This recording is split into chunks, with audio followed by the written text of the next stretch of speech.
Prosecution, call your next witness, please. Called Macon Ponder to the stand, Your Honor.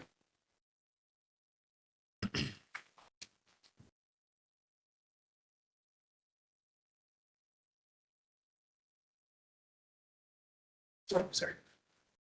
Actually, yep, up here. Everybody does that. That's okay. Do you swear affirm the testimony about to give in this man will be the truth, the whole truth, and nothing but the truth? Go ahead and have a seat in the witness stand. Please watch your step as you step into the stand.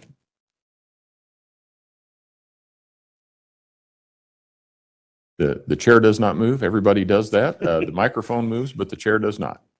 All right. Mr. Young? Thank you, Your Honor. Good afternoon, Mr. Ponder. How are you doing? Good, sir. How are you? Good. You and I never formally met. I'm Dave Young. I talked to you on the phone, I believe. Do you recall that? Yes, sir. And where do you currently reside? Panama City, Florida, sir. And did you just fly in from Florida? Yes, sir. I flew in yesterday. Did you pack a coat? I did. I left, it was 80 degrees, and got here and it was about 20. So I was worried about that, so I'm glad you did that. Mr. Ponder, what's your occupation? Sir, I'm a bridge inspector for the Florida Department of Transportation. I'm the senior underwater dive team leader. And how long have you been a bridge inspector? Roughly 12 years now. And what do you do as a bridge inspector? I know the title's kind of self-explanatory, but let the jury know what you do. The short and skinny is basically we, every 2 years, our bridges are required to be inspected. We get a list of bridges each month, and we break up into teams and go and inspect those bridges accordingly each month. Okay. And how often would you inspect certain bridges? Every 2 years. Okay. And I'm going to take you back to March 17th of 2020. Were you in that role as a bridge inspector back then in Florida? Yes, sir. And did you have an opportunity to be inspecting a bridge by the name of Escambia Bridge? Yes, sir. And what's the name of that bridge? Did I get that right? Yes, sir. Just Escambia River Bridge. Okay. And can you describe this bridge for the jury? Yes, it's just a concrete bridge, rather long. Basically the environment out there is the river is closer to what we would call the near end of it. And after you get over the river, the bridge actually continues on for a lot further, just due to the marshy area. There's marsh on both sides. It's really inaccessible to any vehicles. And what city is this bridge close to? Pensacola, Florida. And how close is this bridge to the actual ocean, the Gulf of Mexico? Several miles. As the crow flies, maybe 7 or 8 miles. And I'm assuming, does the bridge go over the Escambia River? Yes, sir. And does the river go into the Gulf of Mexico? Eventually, the river actually dumps out into Escambia Bay, and then Escambia Bay goes out to the pass and then into the Gulf of Mexico. And how often, was this another 2 years you would inspect this particular bridge, every 2 years? Yes, sir.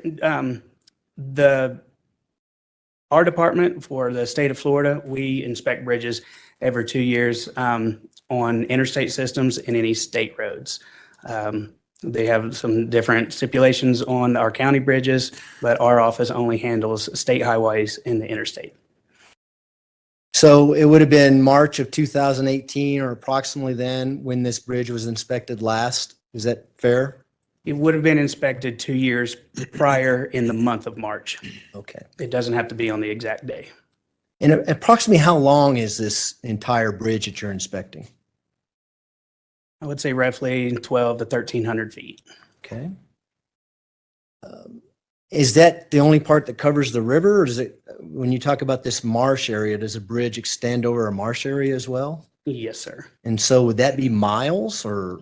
No, that whole area is fairly marshy. There's a set of bridges all the way down through that on that span of US 90. That just happens to be the first bridge on that, starting in that span on that stretch of highway. So what are you doing when you go out to this particular bridge to inspect it? What are you looking for? Our job as bridge inspectors to find any kind of defects, any kind of issues that would harm the traveling public. We look for cracks in the deck, cracks in the underside of the deck, As a diver, we look at the piles underwater, look at any kind of cracks and spalls being any kind of missing concrete on those piles or columns. And if it was a steel structure, it'd be the same thing. You'd look for cracks and welds and stuff. And so do you have someone, particularly on March 17th, 2020, with you as you're doing this inspection?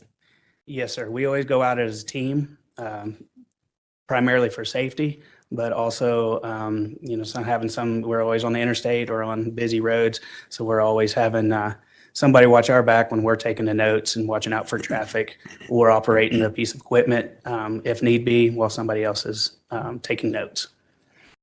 And so do you inspect the surface area of the bridge as well as the side of the bridge and below the bridge? And you indicated you even get in the water and look at the pillars. Absolutely. Yes, sir. We try to do the best we can to look at 100% of the bridge every inspection.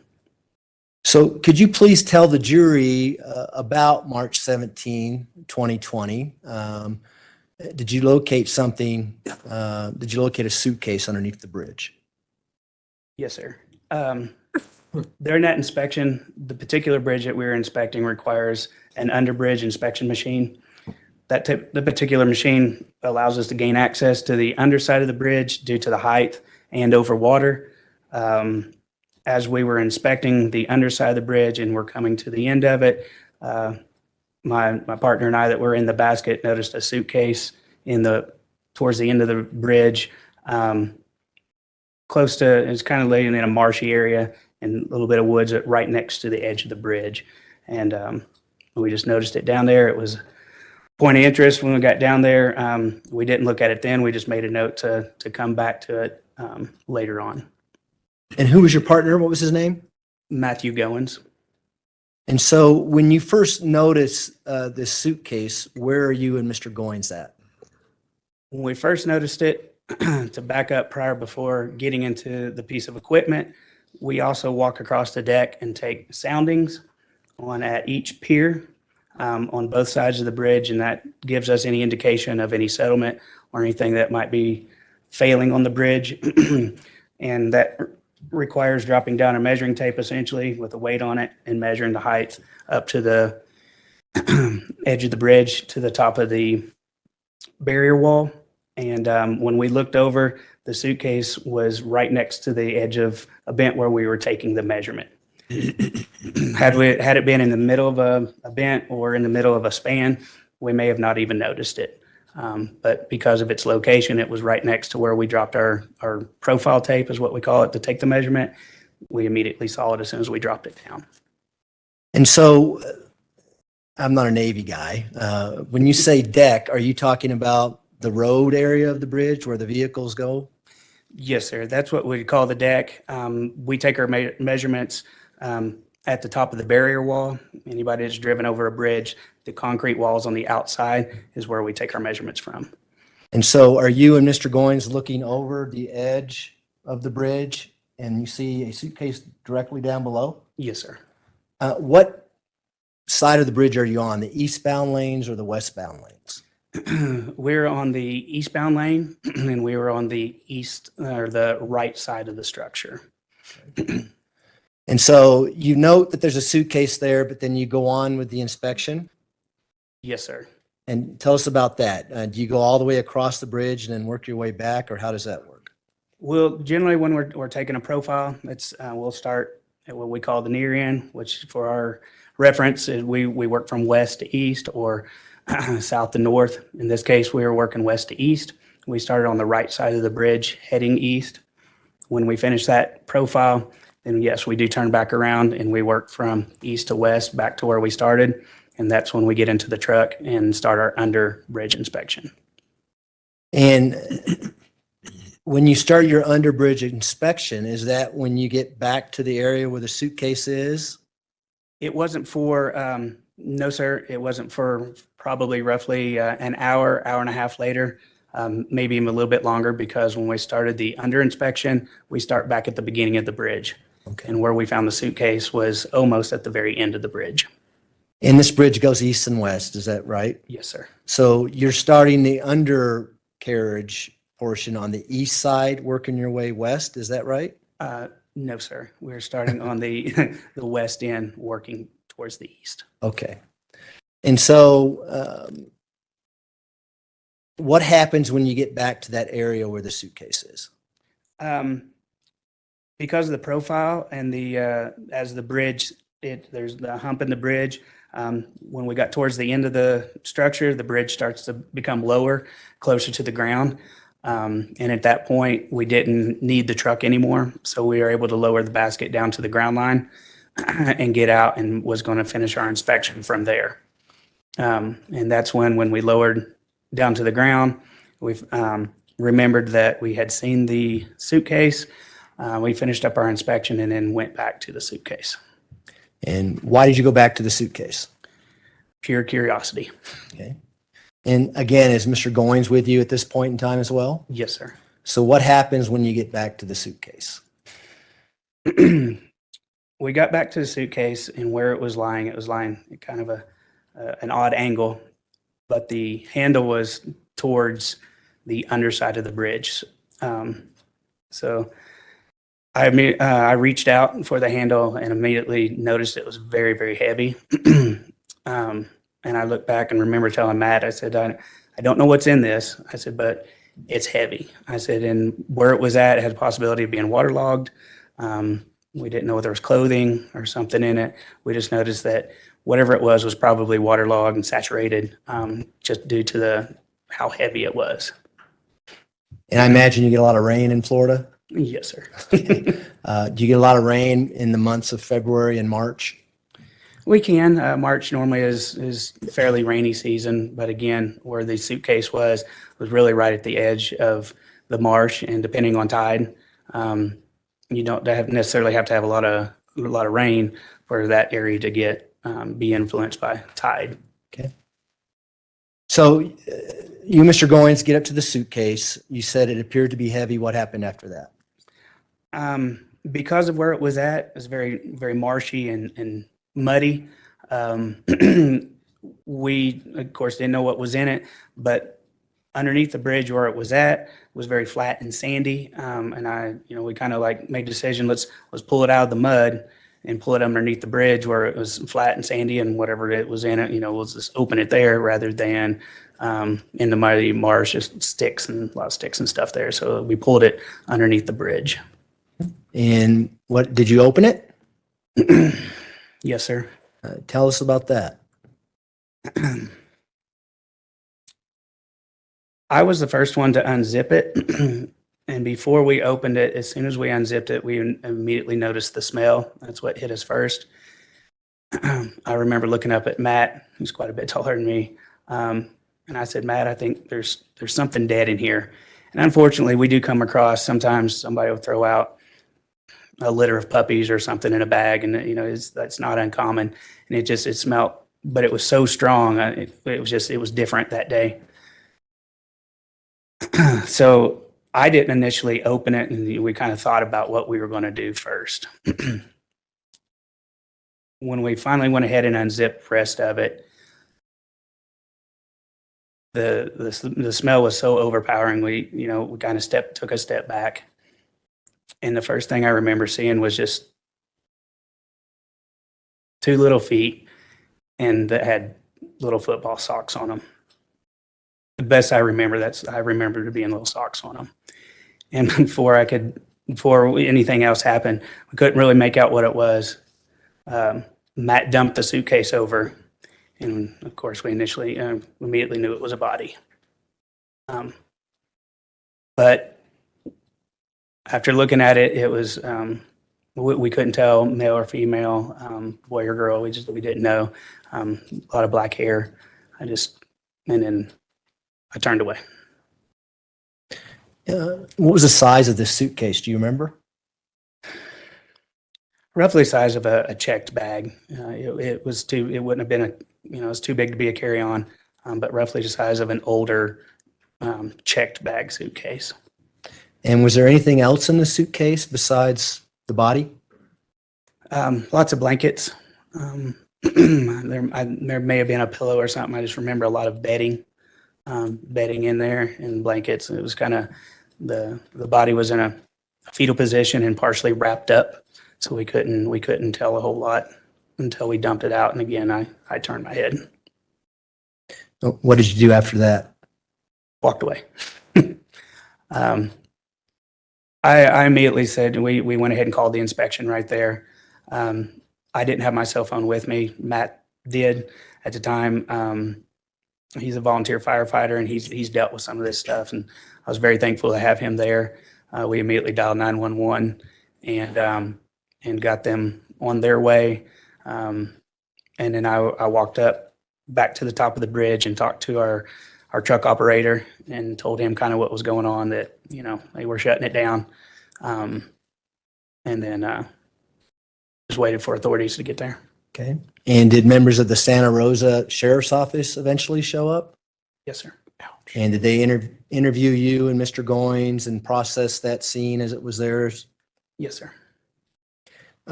After we talked on the phone a few weeks ago, did you get an email from me of a Google Earth image of this bridge we've been talking about? Yes, sir. And did you yourself mark a red arrow on that Google image as to where the body was found back on March 17th, 2020? Yes, sir. If I may approach the witness, Your Honor. You may. Mr. Ponder, I'm going to show you People's Exhibit 60 and 69. 61 and 62 are going to be larger. So I'm going to turn these around so we can see them. Okay, have you a chance to do that? Yes, sir.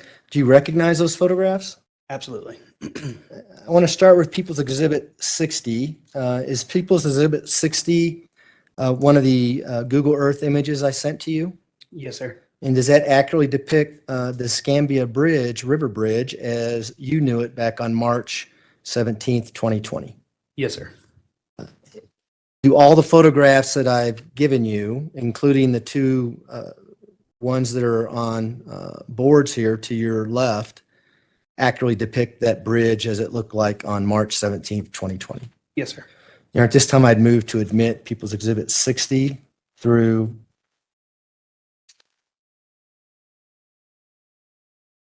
69. Defense?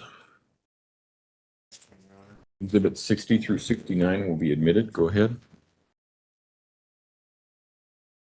I'm going to publish People's Exhibit 60, which is going to be on that TV behind you and on this TV to my left.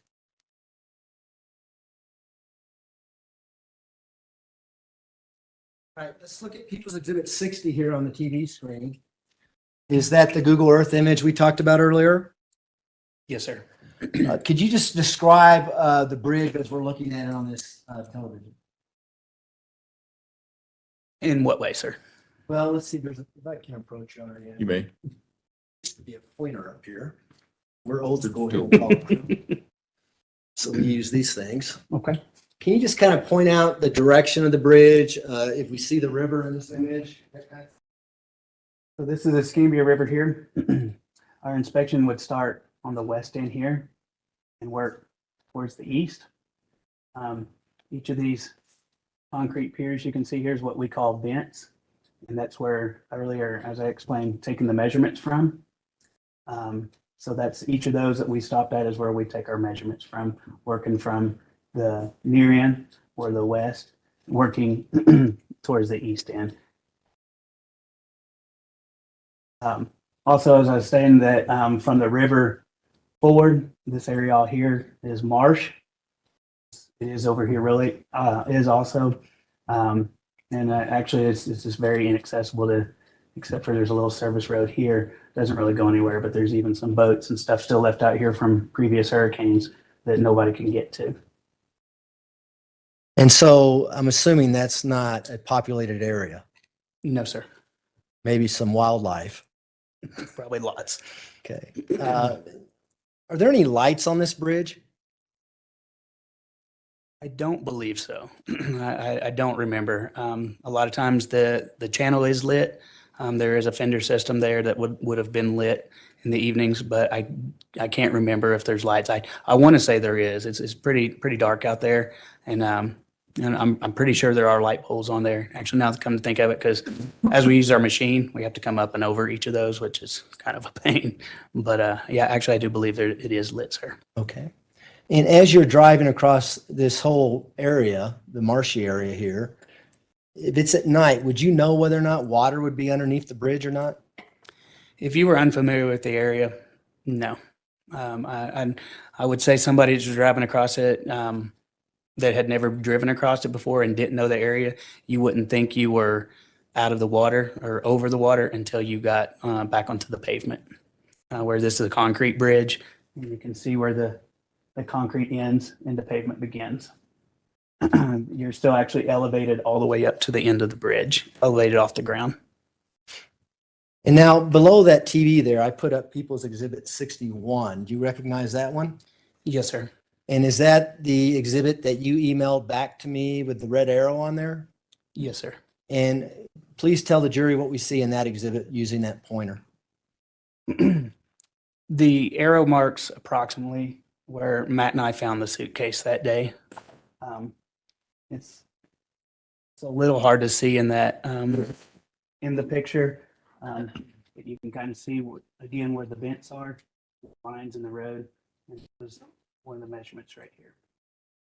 The suitcase was roughly just right over the bridge rail, right at the very edge of the marsh there. And if we can go to People's Exhibit 62 at this time, or 63, I'm sorry. And now we have People's Exhibit 63 up. I'm going to place People's Exhibit 62 on the easel. What do we see here in People's Exhibit 63? Just a magnified image of the structure. Is this, again, an indication that you emailed to me with the red arrow saying where you and Mr. Goins found the suitcase? Yes, sir. And I want to talk to you about this concrete area, a particular bridge. Okay. Is there an area, what I would refer to as a shoulder area, to park your vehicle if you get stranded on that bridge? Yes, sir. The shoulder area would be indicated by the white hash marks on the right side of the bridge. On that call?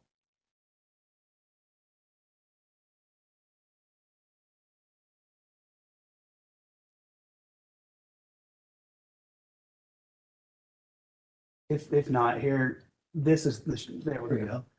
This is going to be your shoulder. The hash marks here would depict where you would be able to pull off the side of the road. Just very visible. You can see the center line here. This is a 2-lane bridge. And so there's almost room there for another lane, but that's just what we call a safety lane to be able to pull over and if you were having car troubles. So plenty of room to park a vehicle there if you need to. Yes, sir. And where this arrow is, and I know you may not be precise, but is that the general area where you and Mr. Goins were taking your measurements when you first saw the suitcase looking over the side of the bridge? Yes, sir.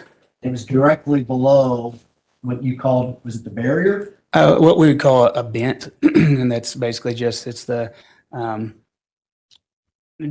space in between each span where the columns would hold up. Each column is what we call a bent, and it's just in between those two is what we call the span. You can go to People's Exhibit 64 now. What do we see in People's Exhibit 64?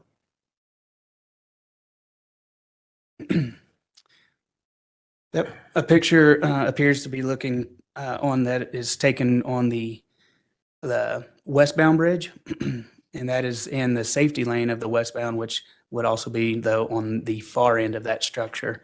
And that picture is looking west. Looking west, sir. And so can you refer back to People's Exhibit 62 on the board here to your left, on the easel? Yes, sir. And just kind of point out which lane to travel we're looking at. That picture's approximately probably a little higher. This direction. Each of these are what we call the bents. That's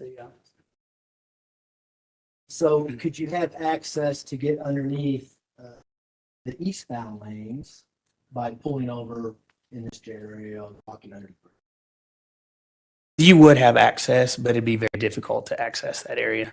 There's also what we call slope protection or rock rubble. And a lot of times those rocks move easily, they slip, they shift. You could walk down there, but you'd have to be very careful. So looking at this People's Exhibit 64, can you see the general area where the suitcase may have been from this photograph?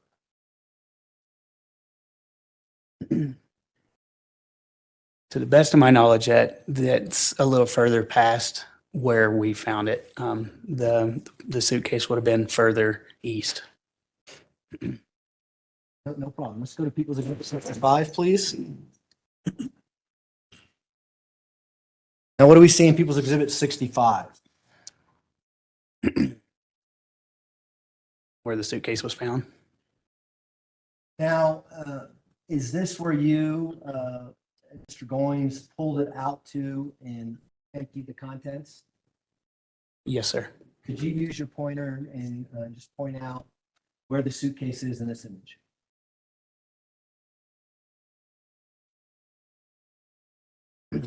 So would this photograph be taken from eastbound lanes, excuse me, the westbound lanes, looking back towards?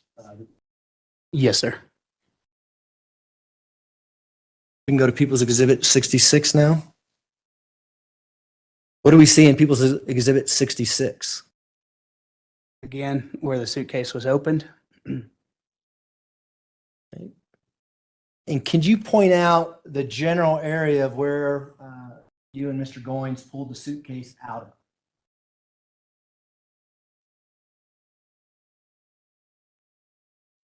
of? And this is where the measurement would have been taken.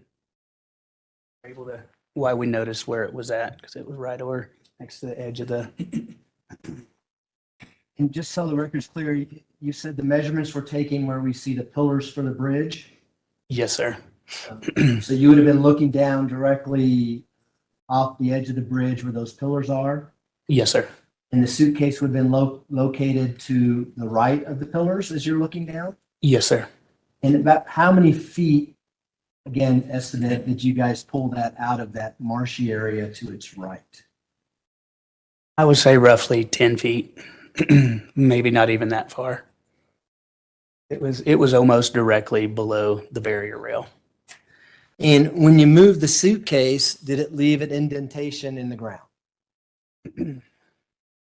I honestly can't remember. I didn't notice. The part I did notice was the suitcase was at an odd angle. It looks like it had fallen on a corner of the suitcase. It wasn't flat, but it was sitting at an odd angle. Did you point out to members of the sheriff's department exactly where the suitcase was at when you first saw it? Yes, sir. And were they able to take photographs of that area as far as you know? Yes, sir. We can go to People's Exhibit 67. What do we see in People's Exhibit 67? See the bedding and the open suitcase. Could you point out the bedding?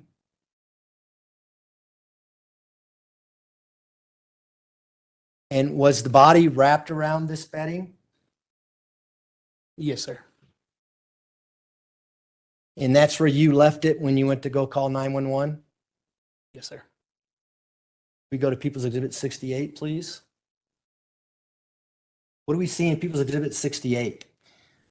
Just on the edge of the marsh line.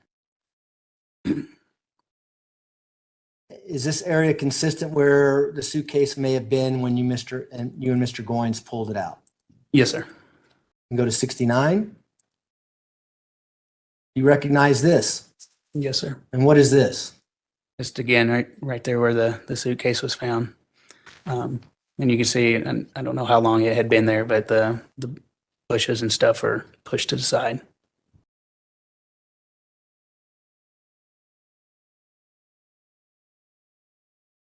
Just have a second, Your Honor. You may.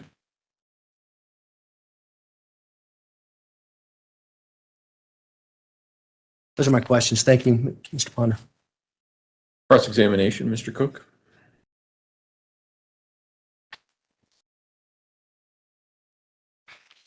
Good afternoon, sir. How are you? Good, sir.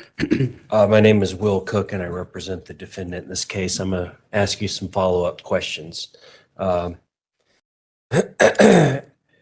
When you were doing the bridge inspection, did you have any kind of machine, like a cherry picker? Or I don't know what you would call it, a cherry picker that would kind of reach under the bridge so you could do a visual examination of the underside of the bridge? Yes, sir. Were y'all using that device yet when you discovered the body, or were you doing the soundings and then going to come back and do work with equipment and We were performing the soundings first, the profile, Okay. and then come back with the what we call a snooper or an underbridge inspection machine. Okay. And the soundings, you're just going along, walking along the edge of the bridge and dropping a line and seeing what the length of it is? Yes, sir. Okay. And you would take that sounding measurement at each pier Yes, sir. of the bridge?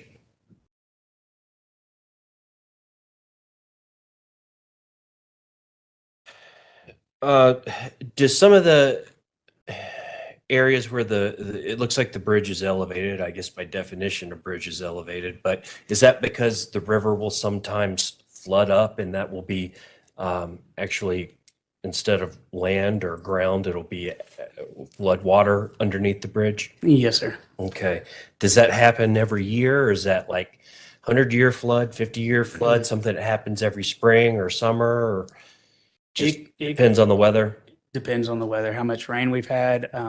That area also, pictures are gone, but there's several boats in there. That area, it's a tendency to flood during, obviously during hurricanes, and also during tides. That area is all tidal. Mhm. So during high tides, it has a tendency for the water to be higher or lower at different times of the year. Okay.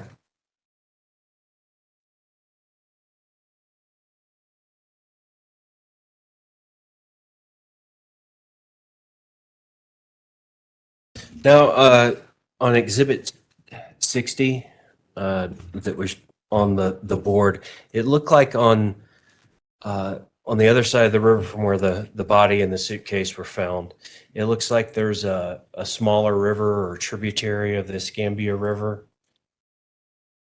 Are you talking about the north side of the bridge, sir? Yes. Yes. Is that looks like maybe it's a marina or a boat launch or something there?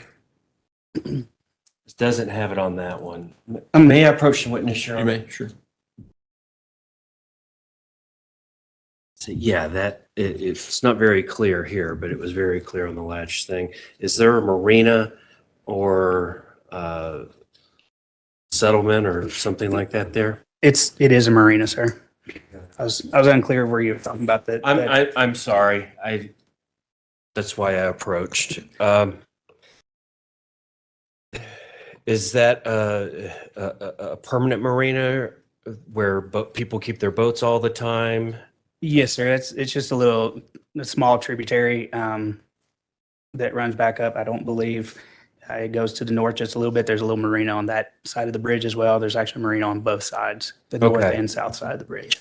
So just on the other side of the bridge from where the suitcase was found, there's settlement, there's, two marinas, there's stuff going on, presumably lights and civilization, for lack of a better word. I'm sure the marina's lit up at night. Yes, sir. Okay.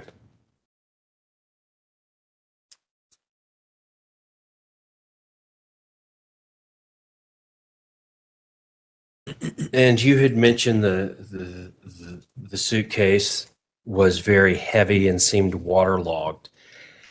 This date back in March of 2020, I think March 17th of 2020, you testified to. Had there been flooding under the bridge in the weeks preceding the discovery of the suitcase? I'm not for sure, sir. Not for sure. Okay. Just a second, Your Honor. All right. That's all I have. Thank you. Redirect. Oh, thanks, Sean.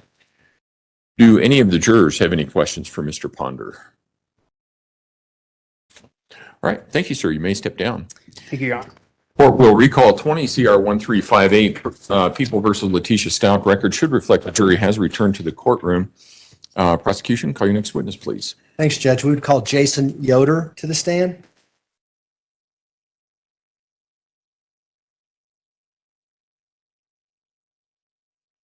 Mr. Yoder, if you would step forward and raise your right hand, please, sir. Do you swear affirm the testimony about to give in this matter will be the truth, the whole truth, and nothing but the truth? Yes, sir. Go ahead and have a seat in the witness stand. Please watch your step as you step into the stand.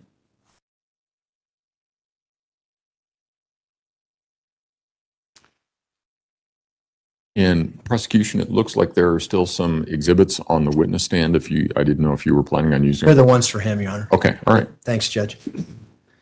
Good afternoon, Mr. Yoder. How are you doing? All right, sir. Could you please state your name and spell your last for the record? Jason Yoder, Yoder. And what is your occupation? I'm a criminal investigator For what with the agency? Escambia County Sheriff's Office currently. And where is Escambia County? It's borders Florida and Alabama line. Florida? It's in Alabama, but it borders the Florida line. So parts of Florida in it, parts of Alabama? Yes. It's just kind of split. All right. Well, that's interesting. Florida and Alabama must get along quite well to share a county like that. Well, sometimes. What was your occupation back in March of 2020? I was a major crimes detective with the Santa Rosa County Sheriff's Office And is that the county right across the river from Escambia County? from Escambia, Florida. Yes, sir. Okay. And so does the Escambia Bridge kind of connect those two counties? Yes, sir, it does. What was your role back on March 17th of 2020 when you were with the Santa Rosa Sheriff's Office? I was a major crimes detective, part of our division. And did you get called out during that day on March 17, 2020 to the Escambia Bridge? Yes, sir, I did. And what was the basis for your call out? Bridge inspectors with the Florida Department of Transportation uncovered a body out of a suitcase underneath the bridge. And what kind of details did you get before you, I'm assuming you eventually went out to that bridge? Yes, sir. What details did you get prior to going out to the bridge? Not a lot. It's just the bridge workers had opened a suitcase and found what they believed to be a body inside the suitcase. And were you assigned to be the lead detective in that investigation? Yes, sir.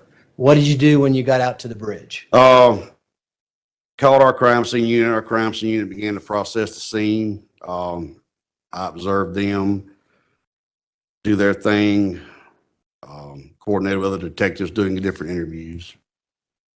When you got out to the bridge, did you observe a body? Yes, sir. Please describe what you saw when you got out there. When I arrived, there was a suitcase on the ground, opened, what appeared to be a human body, like it was rolled out of the suitcase, covered with bedding, and a pillow was inside it as well. And were members of your agency interviewing these bridge inspectors who had found the suitcase and the body? Yes, sir. And what kind of information did you have going into that? Just that they were doing a routine check of the bridge.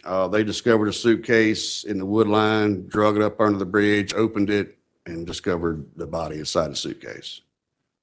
And did they point out the location where the suitcase was when they first saw it? Yes, sir. And did members of your sheriff department take photographs of those areas? Yes, sir, they did. And when you got there, could you see an impression in the marsh area where the suitcase may have been for a period of time? Yes, sir. And was it consistent with the size and shape of the suitcase as you saw it? Yes, sir. And in relation to the bridge, where was this indentation where the suitcase was at, where the bridge inspectors had found it? I don't really know exactly how far, but it was off in the wood line away from the bridge. To your left, there's People's Exhibit 61, which is on the ESO there. It's actually it's not those photographs in front of you. Oh, I'm sorry. It's just right here. If you look. Well, there you go. I'm sorry. You see that red arrow right there? Yes, sir. Is that the general area where this indentation was in the marshy area where the bridge inspectors said the suitcase was found? Yes, sir. And are those the eastbound or westbound lanes? This lane here is eastbound. And so the river we see there, would that be west of that location? Yes, sir. And is the city of Pensacola on the other side of that river on the west side? Yes, sir. And are you familiar with that area? I am. Are you familiar with the Candlewood Suites Hotel that's in Pensacola? I know about where it's at. I'm not sure exactly where it's at. May I approach the witness, Your Honor? You may. I'm going to show you what's been marked as People's Exhibit 221. And ask if you recognize it. Let's hold it. Yes, sir. What is it? It's a layover map, the river, Highway 90. I believe that's scenic highway that runs down with the hotel there, ported out. Is that the Candlewood Suites Hotel that I alluded to? Yes, sir. And does it also have a red dot as to where the suitcase was located? Yes, sir. And does it accurately depict that area as it looked back in March of 2020? Yes, sir. Move to admit People's Exhibit 221. Okay. 221 will be admitted. Place this up on the ESO and ask you a couple questions about it. Drop the other one first. And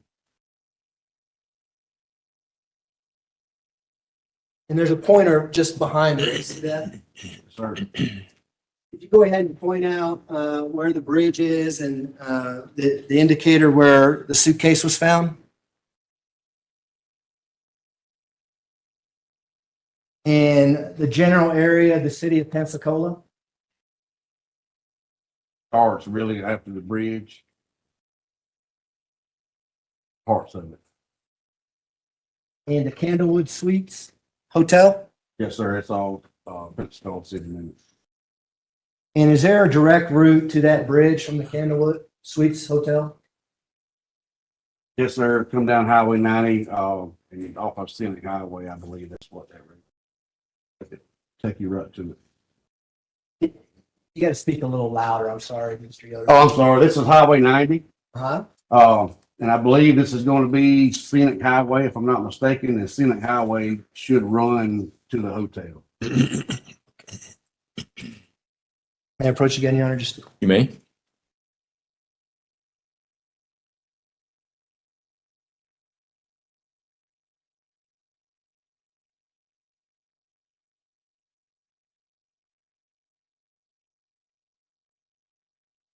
Did you make any attempts to identify the body of the young boy that was found in the suitcase? After we left the scene, yes, sir. What did you do? After we left, we went back to our office, started doing a regional and state search for missing children. Never found anything statewide or region-wide. One of the people in our office brought a flyer to my attention from Colorado. He had some of the same features such as dental features, height, weight, seemed to be pretty close, but we didn't have anything confirmed at that time. So you had a missing persons flyer? Is that what you're? Yes, sir. And was this in some sort of database or? From the National Center for Missing and Exploited Children. And at that time, did you know that this was a child that was found in the suitcase? Yes, we had a pretty good idea it was a child. We didn't know for certain, but it was pretty good indication. And what was that based on? Clothing, size. And was there anything particular with this particular child that had you look at the missing persons database, and particularly the information you talked about from Colorado? As far as features on, Yes. okay, so the thing that stuck out to us was dental features mostly. I Okay. had two large front teeth and a rather large gap between those two front teeth. And did you make efforts to contact anyone in Colorado with regards to that? The following day we did. Tell us about that. We attended the autopsy on the following day. I took the flyer with me with the photo of Gannon on it. The autopsy personnel cleaned the body. They took his clothes off, cleaned him up real good. It started becoming a little bit more noticeable that this might be this child. Okay. And were you aware whether or not they eventually were able to positively identify this body as Gannon Stauch? Yes, sir.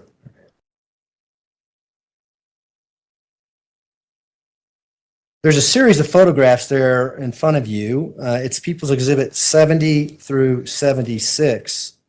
If you could take a moment and look at those for me. And we'll start with People's Exhibit 70. Do you recognize that photograph? Yes, sir. What is that photograph of? It's a photo, Lee, I think it's taken from the ground to the top of the bridge. And does that photograph show looking from the general area where the suitcase was discovered from the bridge workers up to where the bridge is, Yes, sir. overlooking the barrier? Yes, sir. All right. And does that actually depict that area as it looked back on March 17, 2020? Yes, sir.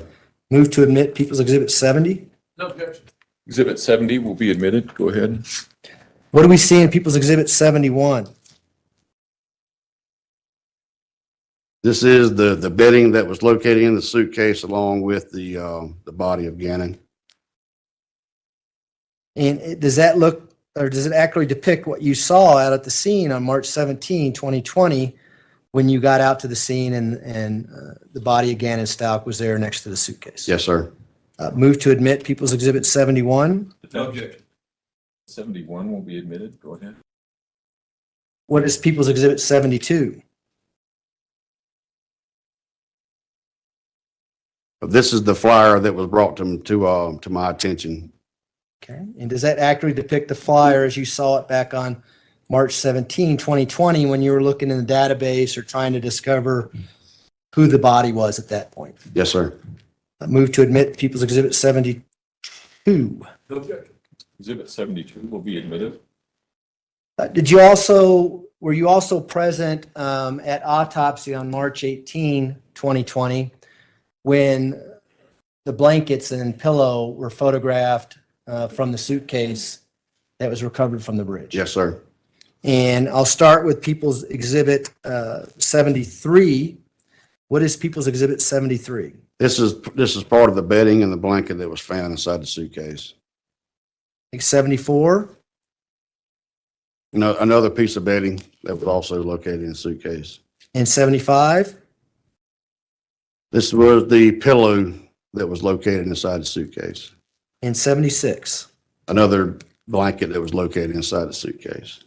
And does People's Exhibit 73 through 76, so they actually depict those items as they looked on March 18, 2020 at autopsy? Yes, sir. Move to admit People's Exhibit 73 through 76. No objection. Exhibit 73, 74, 75, and 76 will be admitted. If we can start with People's Exhibit 70, request to publish.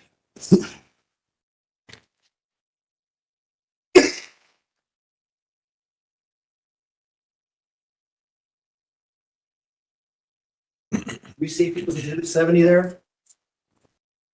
Sorry.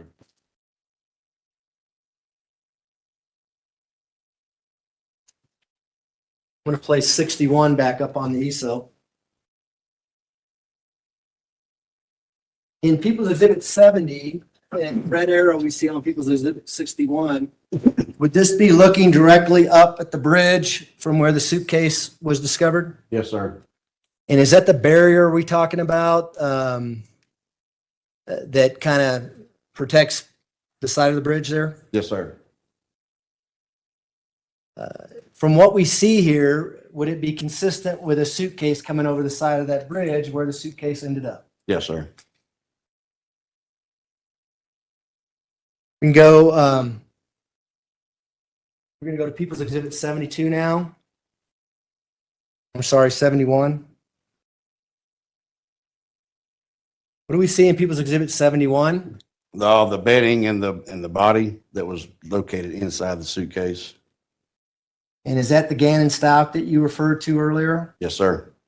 I'm going to talk about the clothes that he has on. Were those clothes retrieved at autopsy? Yes, sir.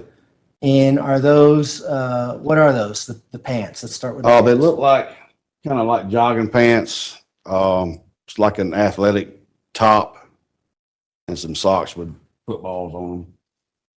And the jogging pants that you referred to, do they have a stripe that goes down the side of them? Yes, sir.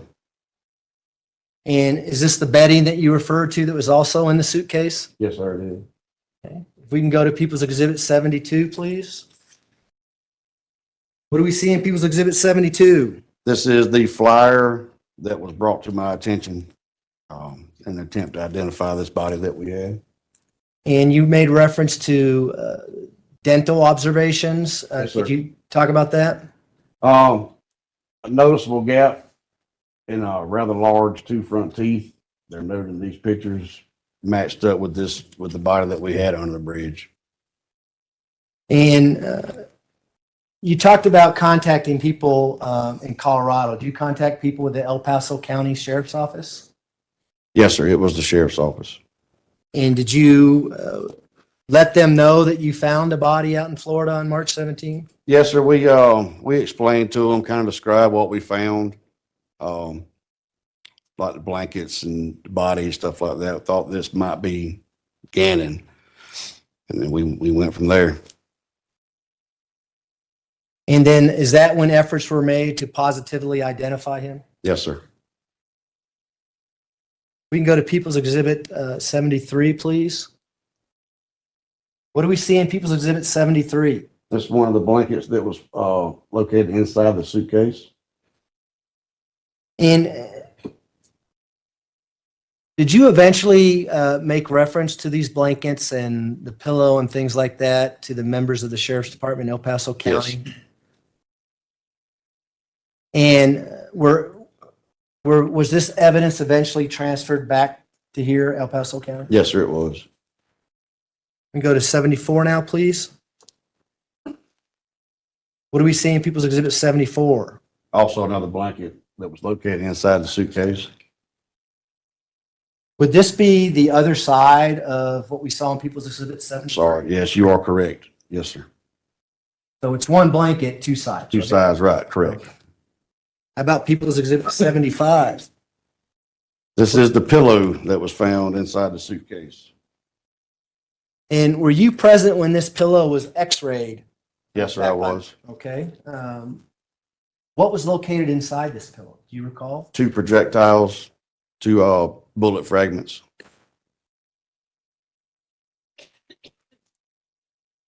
People's Exhibit 76.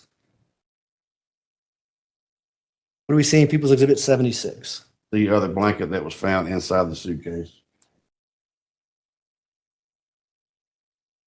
And you know how Gannon's body was transferred to the coroner's office? It was through their medical personnel and their vehicles and their equipment. But the Gannon Stauch that you saw under the bridge was the same Gannon Stauch that was in autopsy? Yes, sir.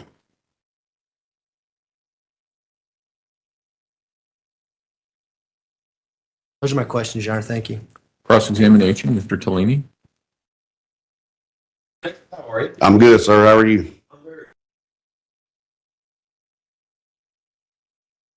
Kind of look at this. So Pensacola is kind of right on the border of Florida and Alabama, correct? No, sir. Where's it at? Where is it? It's in the panhandle of Florida? It's in the panhandle, but it's not, it's probably an hour and a half from the border. I don't know Oh, how okay. close you're talking about. Okay. All right. And it's a beach community. Yes, sir. This bridge that the suitcase was found under, it's a bridge over what? Where the suitcase was found, it's nothing, but the bridge itself covers Escambia River Bridge. And how big a bridge is that? Guesstimate 3/4 of a mile. Okay. And how, just estimate, how big is that, the Escambia River? How wide across? Wide, From one bank to the other? 200-300 yards, guesstimation. And so there's dry area on each side, like bridge covers some dry area, then the river, dry area. Yes, sir. Okay. Now, just looking at that, is that the biggest bridge in Pensacola? No, sir. There's a lot of bigger bridges there, Yes, aren't there? sir. In fact, looks like there's bridge 98, Highway 98. Yes, there's the one on Highway 98. What does Highway 98 go over? It's over the bay. Over the bay. How long of a bridge is Highway 98? I wouldn't have any idea. A lot longer bridge though? Yes, sir. 4 or 5 times longer? It's probably a mile and a half, 2 miles, maybe. Okay. And that goes over the bay, like Yes, sir. this is the Gulf of Mexico and then goes into that bay, correct? How deep is that bay? Depends on where you're at. In the middle. Say if I was to throw something off the middle of that bridge, how deep would that bay be? 15 feet, Okay. 15, 20 feet, guesstimate. How deep is the river? Probably 25, 30. Okay. And then there's, looks like another, what about Highway 10? How long is that bridge? I-10 is probably the same, 2-3 miles long. Okay, and going over the same bay? Yes, sir. Okay, so there's, what I'm getting at is there are much longer bridges over much bigger bodies of water other than that bridge located near there. You Oh, agree yes, with that? sir. Absolutely. Okay.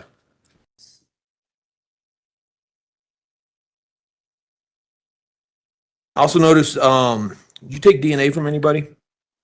Did I take it? Yes. No, Or do you sir, know I if DNA was taken? It was taken. Yes, sir. It was taken from Mr. Ponder and Mr. Goings? I believe so. Swabs were taken from both of those gentlemen. You know why? Just to make sure that they wasn't the ones that was fooling around with the Okay. And, suitcase. well, and also it'd be so if DNA tests were run to figure out who may have put that person in that suitcase, Correct. that would be able to eliminate those two people. Sure. And so as part of a police procedure, you want to take DNA from if you're trying to zero in on one person, you'd want to take DNA from other people who could possibly contribute to that to be able to zero in on one person specifically. Yes, sir. Okay.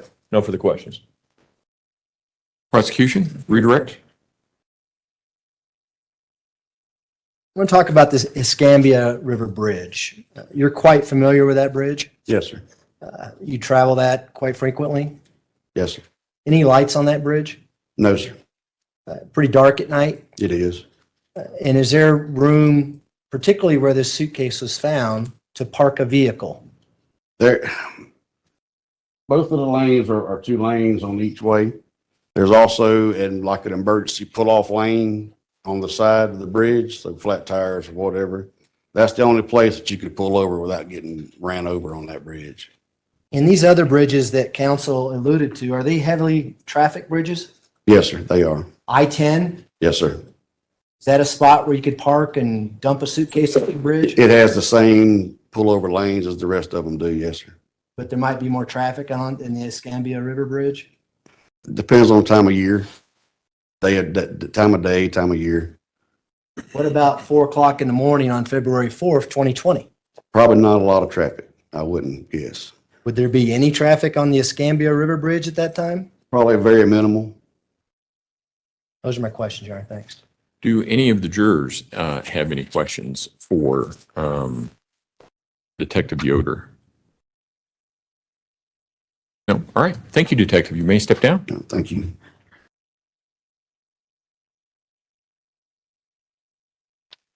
Prosecution, call your next witness, please. Your Honor, Nicholas Berklich. Last name again?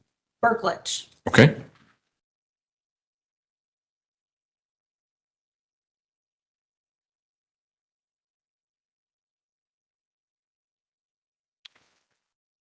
Mr. Berklich, if you would step forward and raise your right hand, please, sir. Do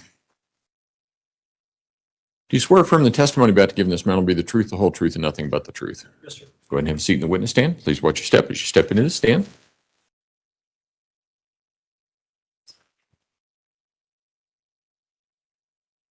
Good Hello, ma'am. afternoon. Sir, where are you currently employed? I'm currently employed with the El Paso County Sheriff's Office. And generally, what's the nature of your role with El Paso County Sheriff's Office? Currently, I'm a major crimes detective. And how long have you been employed with the Sheriff's Office? A little over 18 years now.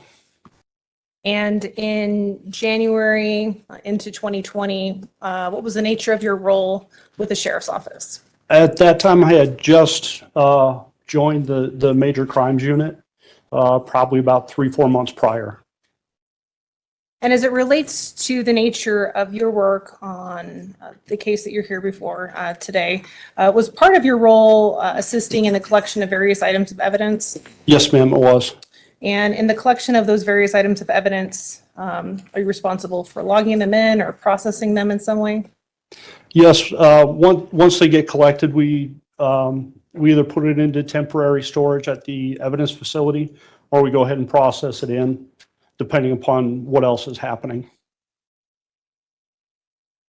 And do you recall processing particular items of evidence as it relates to items from Gannon Stauch? Yes, ma'am.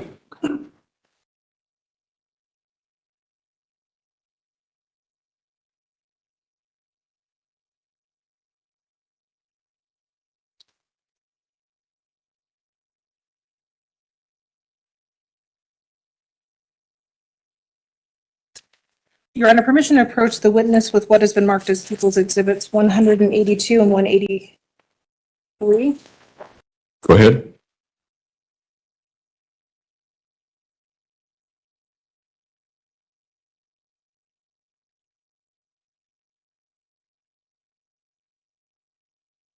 I'm handing you what's been marked as People's Exhibits 182 and 183. Can you take a moment to familiarize yourself with them?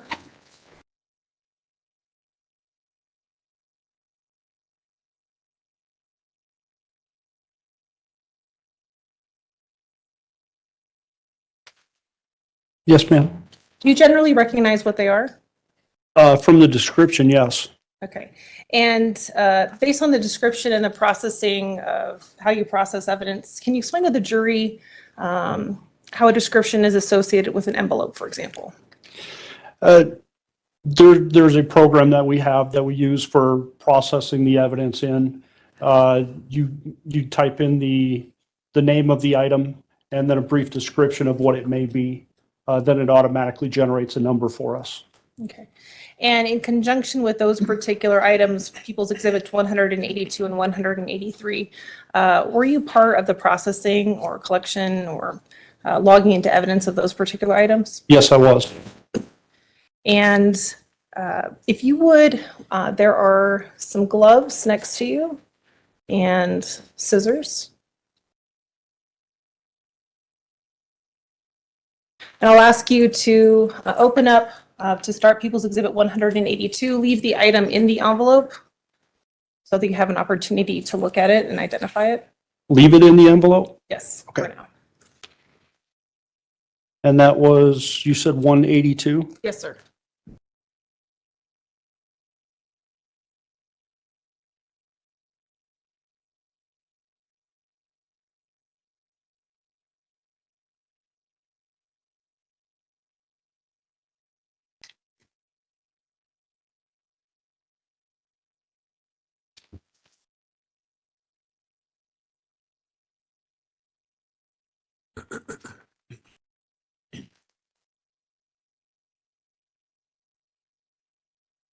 And now in looking in the envelope that's been marked as People's Exhibit 182, are you generally able to recognize the item inside as well? Yes, ma'am. And how do you recognize it? It's a toothbrush that was inside a holder that was brought to us. Okay. And based on the last time you recall seeing it, is it in the same or substantially same condition as when you last viewed it? It appears to be the same, ma'am. I don't see anything that stands out. Now you just held up the envelope. There's various colors of tape on the envelope. Does that indicate to you, or what does that indicate to you, I should say? It tells the red tape is the tape that I put on it. This blue tape is tape that somebody else has opened the package for whatever reason and has resealed it. Okay. At this time, Your Honor, the people have moved to admit People's Exhibit 182. Defense? Exhibit 182 will be admitted. Go ahead. Now, if you could take a moment to take out People's Exhibit 182 and show it to the jury.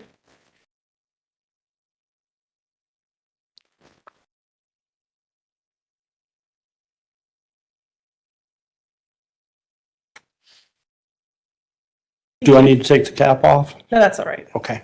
You can put it back in the envelope.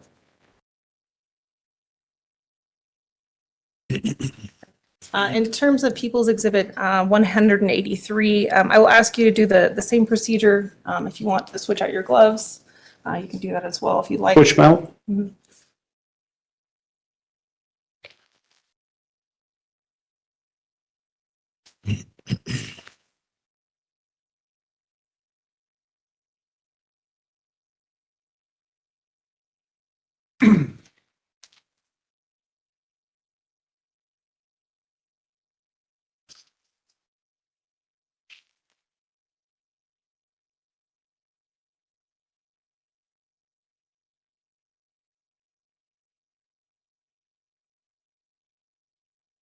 And while you're doing that, for People's Exhibit 183, does it appear to have the same type of colored tape as People's Exhibit 182 had?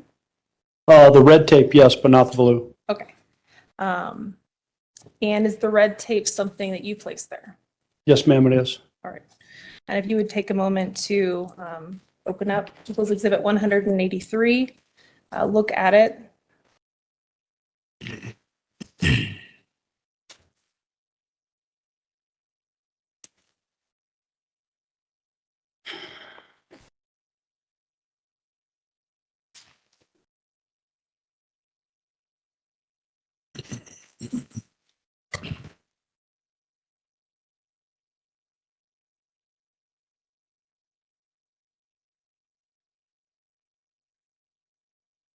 Yes, ma'am. And do you generally recognize that? Yes. And would you say it's in the same or substantially same condition as when you last handled it? Yes, ma'am, it is. Your Honor, at this time, we would move for admission of People's Exhibit 183. Mr. Cook? No objection, Your Honor. Exhibit 183 will be admitted. Go ahead. And if you would also take that item out and show it to the jury.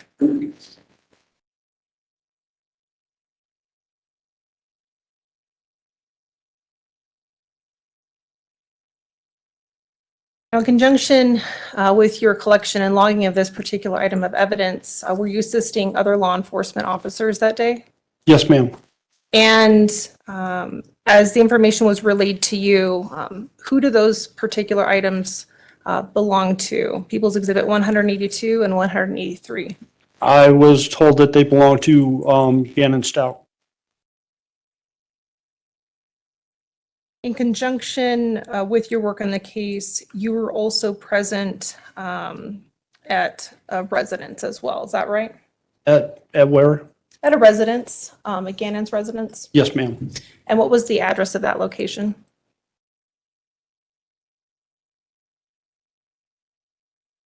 I believe it was 6650 Mandan Drive, Okay. but I know it was Mandan Drive. The 6627 sound about right? We were at a lot of houses on that street. Okay. While you were present on scene, you assisted other members of law enforcement, including the Metro Crime Lab, while on scene at that residence? Yes, ma'am. Okay. And while you were present on scene, were you also assisting in the collection of items of evidence there? Yes. Your Honor, permission to approach with what has been marked as People's Exhibits 186 through 190. Go ahead.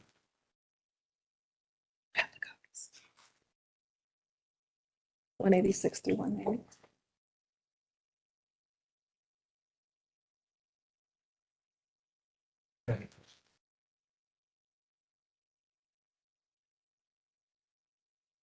Recognize People's Exhibits 186 through 190. Take a moment to look through them.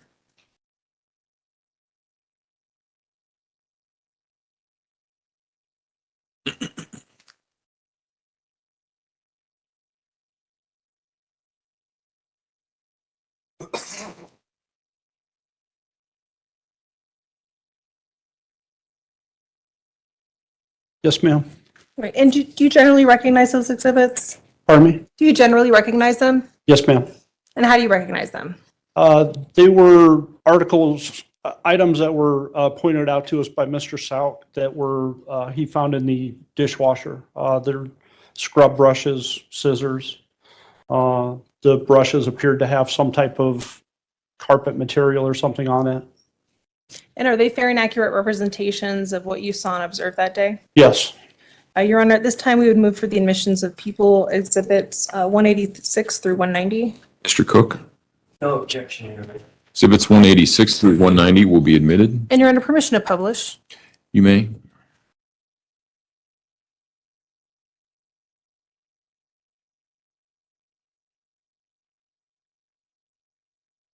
And if you will like, if you take a moment to look behind you, we have a pointer there if you want to use it by perhaps. No, it's in front of you. It's got the red handle on it. Oh, thank you, sir. Having a rough time. There we go. All right. Now you mentioned that Mr. Stauch had identified for you and other law enforcement officers that day various items of evidence. Can you point out here in People's Exhibit 186 some of those items? We had a brush here. This brush. Have the handle of a brush here and this brush, and I cannot see the scissors in this picture. We'll move on to People's Exhibit 187. And here, that might be a better look. These are close-ups of the last photo. The brushes that you were explaining? Yes. Okay. People's Exhibit 188. And here, what are we seeing here? This is what appeared to possibly be a strand of carpet or something that was on the brush.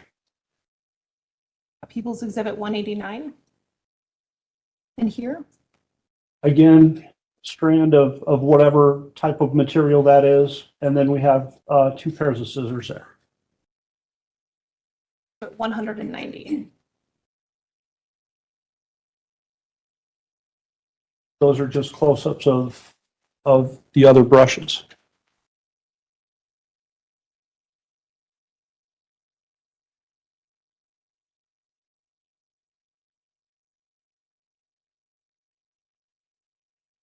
Your Honor, permission to approach the witness with what has been marked with People's Exhibits 190, 192,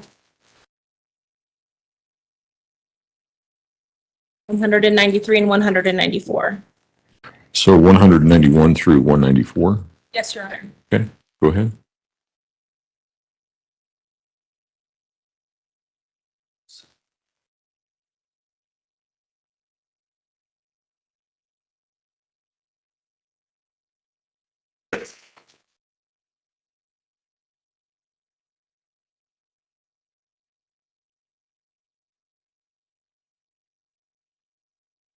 Take a moment to review People's Exhibits 191, 192, and 193 now.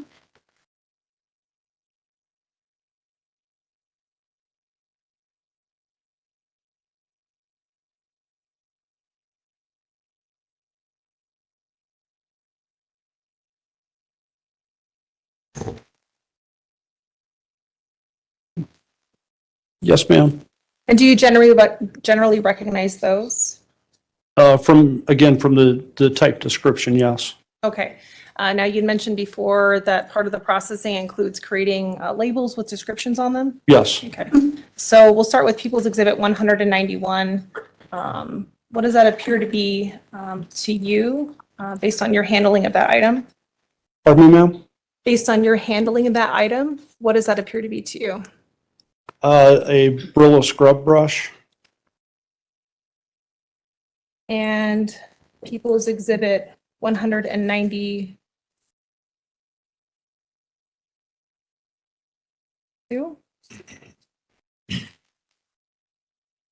That is the blue handle, blue and white scrub brush. And People's Exhibit 193. The scrub brush with possible hair and carpet fiber. And you spoke previously about tape and tape that is used on each of those exhibits. The tape used that you personally placed there? I did not package these. The detective that collected the items actually did the packaging of them. And when you were present at the residence that day, you viewed each of these items as we see in the previous photos that were shown to you? Yes, I did. Okay. And based on descriptions of People's Exhibits 191, 192, and 193, do those appear to be the similar type of items that were photographed that you went over with the jury? Yes, ma'am. Okay. People's Exhibit 191, for example, is what particular item is that? That is the Brillo scrub brush. People's Exhibit 192, based on the description there, what is that? That is the blue and white scrub brush. And People's Exhibit 193, based on description, what is that? The scrub brush with possible hair and carpet fiber.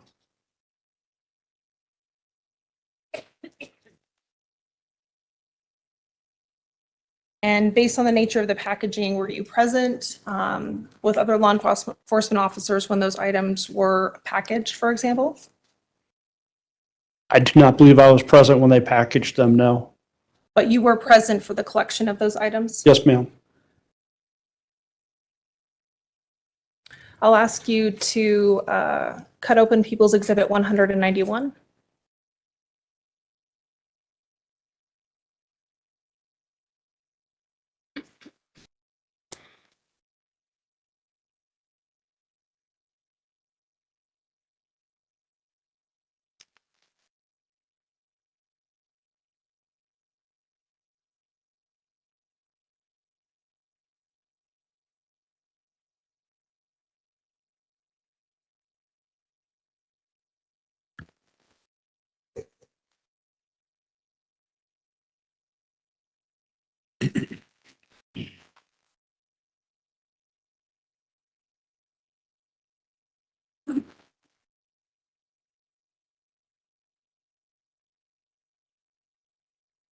Yes, ma'am.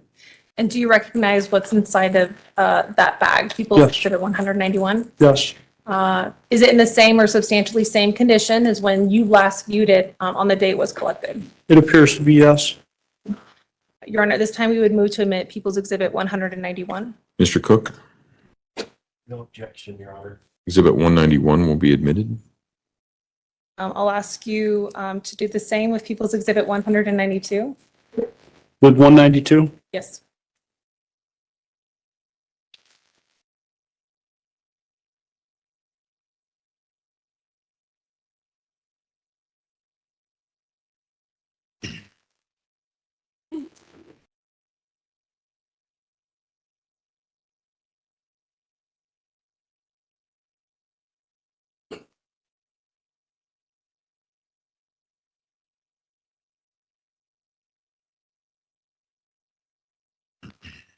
And do you recognize what's inside the bag marked as People's Exhibit 192? Yes, ma'am, I do. Is it in the same or substantially same condition as when you observed it being collected that day?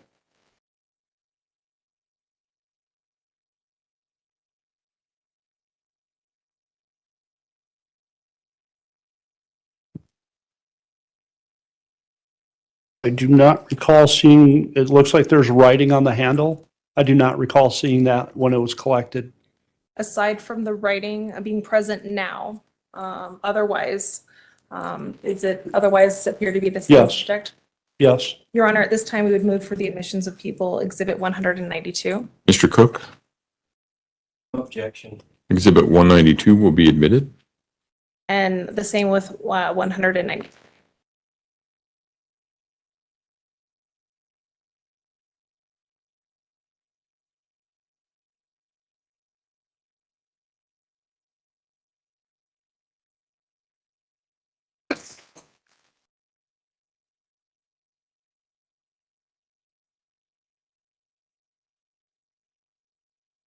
Yes, ma'am. Does that appear to be something that you recognize as being collected that day? Yes. And does it appear to be in the same or substantially same condition as when you last saw it? Yes, ma'am. Your Honor, at this time, we would move for the admission of People's Exhibit 193. Mr. Cook, Exhibit 193 will be admitted. Your Honor, permission to approach the witness? You may. In addition to a collection of various brushes that you've looked at, do you recognize Exhibit 194? Yes, ma'am. How do you recognize it? It's marked as being a empty vinegar bottle that was collected out of the trash can. Okay. And when you were present, did you see that particular item while you were present at that residence? Yes, ma'am. And would you also take a moment to cut into People's Exhibit 194?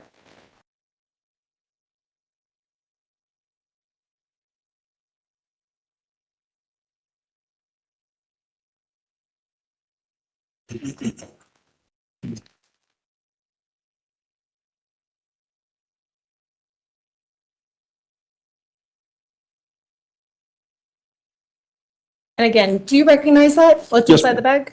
Yeah. And is it in the same or substantially same condition as when you last viewed it? It appears to be yes. Your Honor, at this time, we would also move for the admission of People's Exhibit 194. Mr. Cook, No objection. Exhibit 194 will be admitted. Go ahead. After collection of these various items that are tedious to open, but what is your role in handling or passing off these particular items to other members of law enforcement? Typically, the detective that collects it will take it to the evidence facility. Sometimes depending upon if somebody else is going there, they'll hand the package off and that person will take it to the facility and put it in temporary storage. And then later on that day, next day, the detective that collected the items will go down and process the items they collected and put that into the facility. And at that point, may they be available to other members of law enforcement for testing purposes, et cetera? Would they be? Yes. They could be removed from, they could be signed out from evidence, and there would be a chain of custody that is kept. As part of this case, you were also present for the collection of other types of evidence, and specifically swabs. Does that sound familiar to you? Yes, ma'am. You're under permission to approach with what has been marked as People's Exhibits 184 and 185. You may. Go ahead.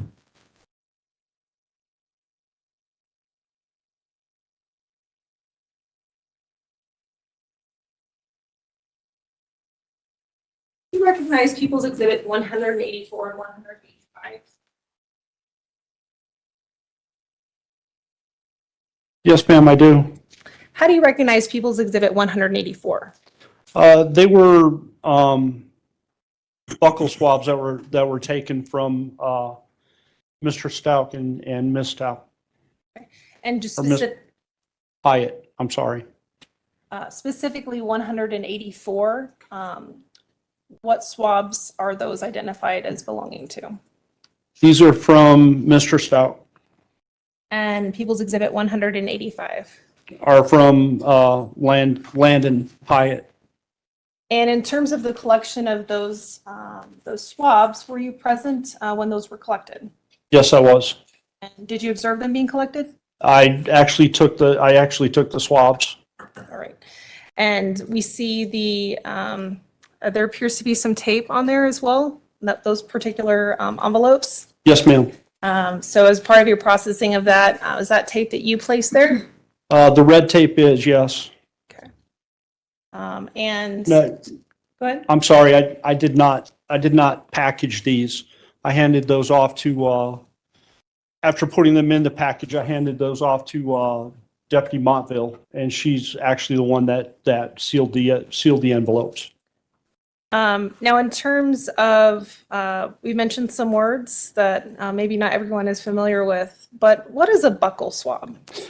It's a DNA swab that's taken from the mouth, saliva. We just use a long Q-tip and rub it around the inside of your mouth, your cheeks, and just collect the saliva. Okay. And what is in People's Exhibit 184 and 185, what specifically is that inside each of those envelopes? I'm sorry, could you repeat that? What is specifically in People's Exhibit 184 and 185? It's a package that contains two of those Q-tips, and you run them both at the same time. And as the packaging appears to you, is it in the same or substantially same condition as when you last viewed that? I would have to open it up to see those packages, ma'am. You can go ahead and do that, yeah. Sure.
That one does appear to be the same.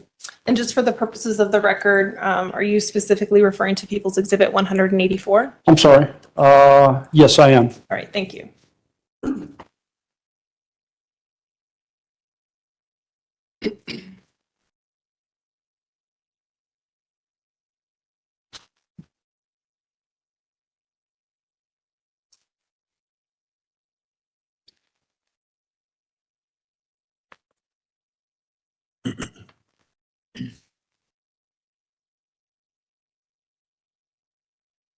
And yes, on 185, they appear to be the same.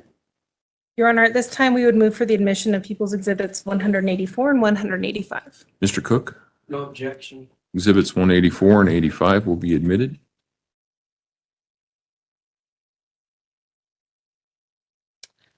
In addition to the collection of those buccal swabs, were you also called to respond to the residents for the collection of a particular item that belonged to Gannon, a switch? Does that sound familiar? Yes, it does.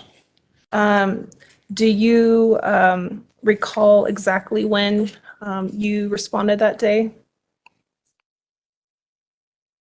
I believe it was the morning of February 29th, 2020. And who did you receive particular items from? Who provided them to you? Mr. Stauch. And did he indicate, well, let's take a step back. Your Honor, permission to approach the witness with what has been marked as People's Exhibits 195, 196, 712.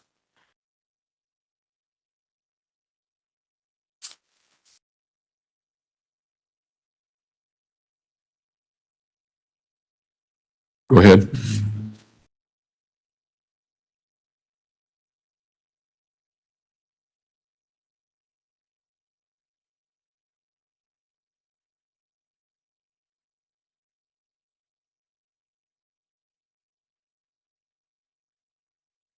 Ask you to look at People's Exhibits 195 and 196. I know it's getting packed up here.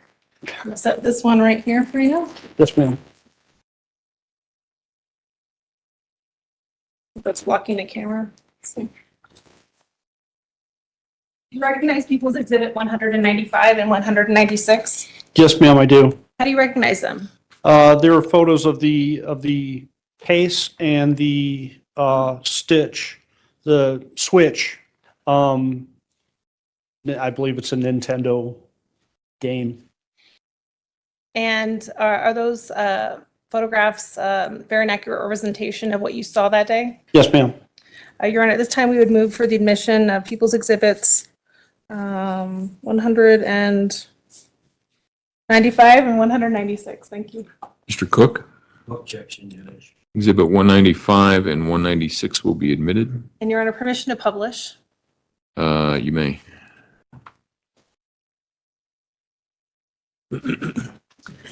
So behind you, we have People's Exhibit 195. You mentioned a switch. What are we looking at specifically here in People's Exhibit 195? This is the case the carrying case. Okay. And in People's Exhibit 196? And that's the actual switch inside the case. And now before you is People's Exhibit 712, I believe. Yes. Can you take a moment to familiarize yourself with that and look at it?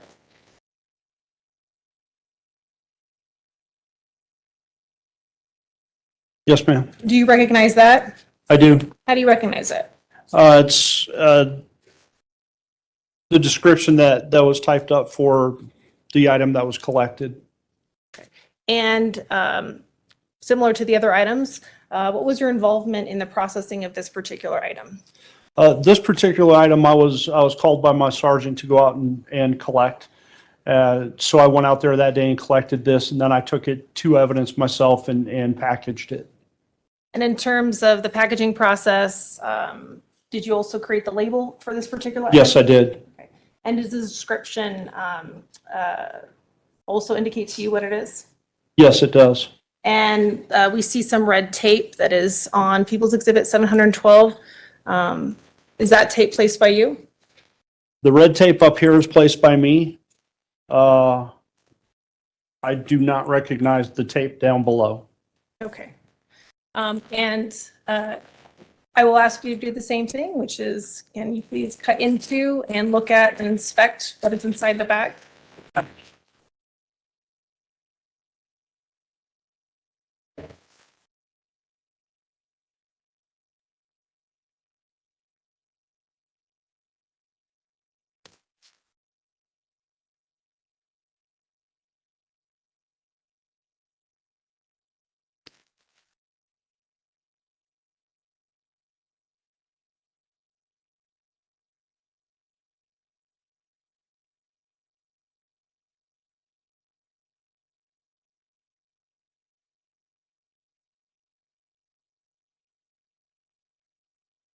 Yes, ma'am.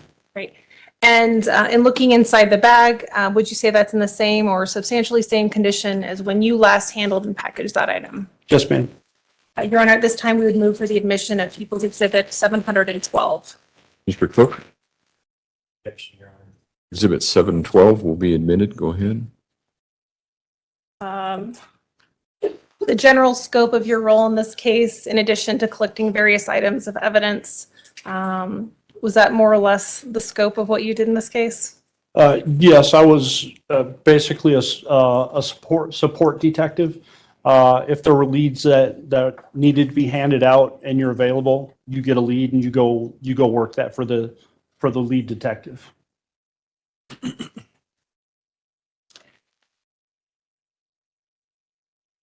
Your Honor, we'll pass the witness. Cross-examination.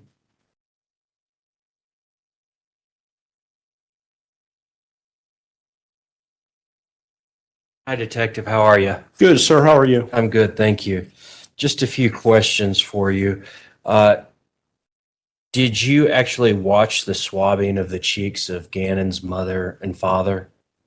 I actually did them, sir. You did the swabbing? Yes. Okay, and did you have gloves on? Yes, I did. Did you have the packet or the kit that is used during the collection of these? As I said, it's just the one package with the two Q-tips in it. So yes, I did have those with me. Okay. Who else was in the room with you when who else was in the room with you when you were doing Landon? I do not recall anybody being in there. It may have been Detective Montville, but I don't recall, sir. Okay. And was anybody else in the room with you when you did Mr. Stauch, Al Stauch? Again, I don't recall if anybody was in there with me. Okay. And when you're collecting the cheek swabs, I mean, you're not necessarily collecting the saliva, you're collecting the cheek cells, the epithelial cells that are shed in the cheek. Pretty much whatever the Q-tip picks up is what's being collected. Okay.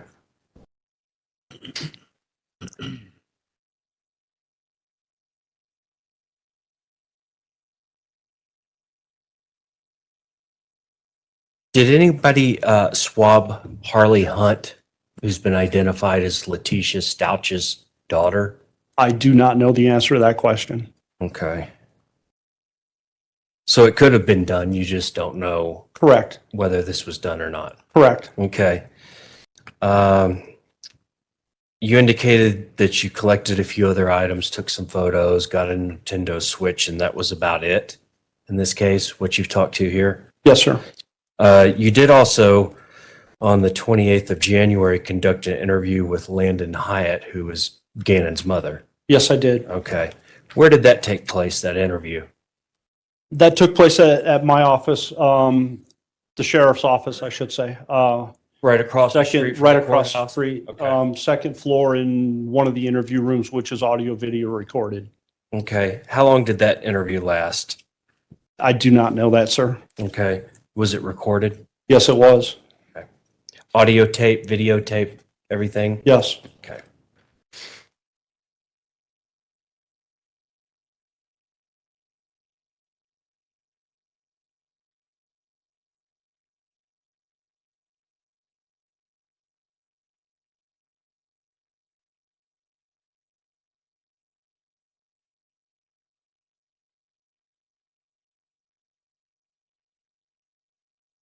That's all I have. Thanks, Detective. Yes, sir. Ms. Gratiano, redirect. No redirect, Your Honor. Do any of the jurors have any questions? Nope. All right. Thank you, sir. You may step down. Thank you, sir.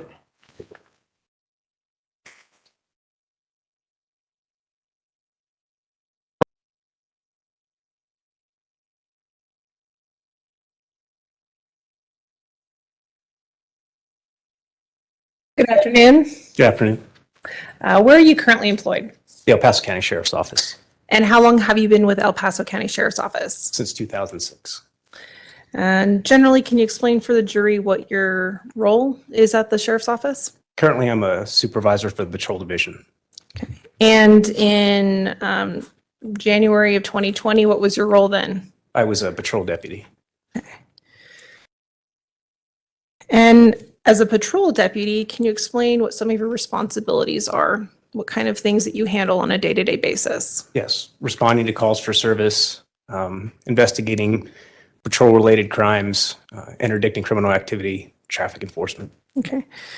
And on January 27th of 2020, were you on duty that day? Yes, Did you receive a call for service related to this case? yes. Approximately what time did you receive a call for service, or what time that call for service came through? I responded at 10:09 p.m. Okay. Can you explain a triage process that may occur for calls of service? How does that work? Well, calls for service are based on basically a priority status, as if somebody is in danger or something like that. So those calls take higher priority than calls where somebody's not in danger, what we would call a cold call. So runaways are typically given a non-emergent status. Okay. You mentioned runaways. So what was the specific nature of the call for service that you responded to on January 27th of 2020? The call I responded to was a runaway juvenile, Okay. And what location did you respond to for that call? 6627 Mandan Drive. Okay. And when you arrived at that location, did you respond with any other law enforcement officers? Yes. Who did you respond with? When I got on scene, Deputy Parker and Deputy Donahue were on scene already. And when you responded to the location, who did you initially make contact with? Deputy Parker. Okay. Based on your contact with Deputy Parker, how did you approach the residents? Who did you contact? I asked Deputy Parker if the residence had been searched to see if the juvenile was hiding, and he indicated it had not. Okay. When you respond and you're on duty, is there any way that you have to document or record your activities? Yes, I was equipped with a body-worn camera. Okay. And can you point out for the jury where that body-worn camera is? Yes, it's mounted right here on my chest. Can you explain for the jury how that body-worn camera, how it works? It's activated with a Bluetooth remote system where I press a button and it starts recording. So when I got on scene that day, I started recording pretty much when I got on scene. And then it's deactivated by the same button to turn it off, basically. Okay. And in terms of audio and visual, what does it record? It records both audio and visual. However, it's mounted securely on the chest, so it only sees forward. So if my head or something turns, it won't see that. My body actually has to turn for the camera to see something. Okay.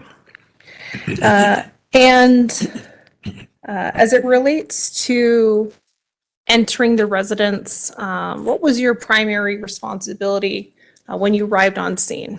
So for that? I was a secondary responder. So the two primary deputies were conducting an interview on scene. So after I determined that the residence had not been searched for the juvenile, I asked Deputy Parker. After I asked Deputy Parker got consent to search the residence. So I began to search the residence for the juvenile. Okay. And to be clear, the consent to search the residence was for what in particular? To find a hiding child. Okay. Basically. When you arrived at that location that day, was your body worn camera working? Yes, it was. It was operational? Yes. Did you have an opportunity to review that body worn camera? Yes. Your Honor, permission to approach with what has been marked as People's Exhibit 210. You may, go ahead.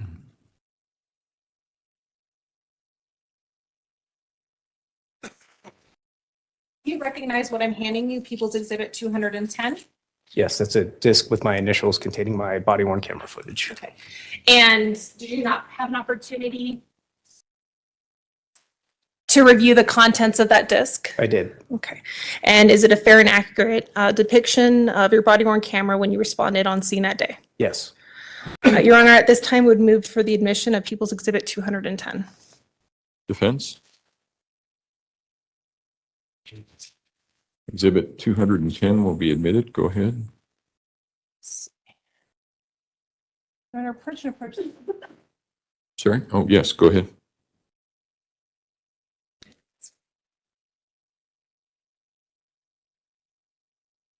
And Your Honor, permission to publish as well? May.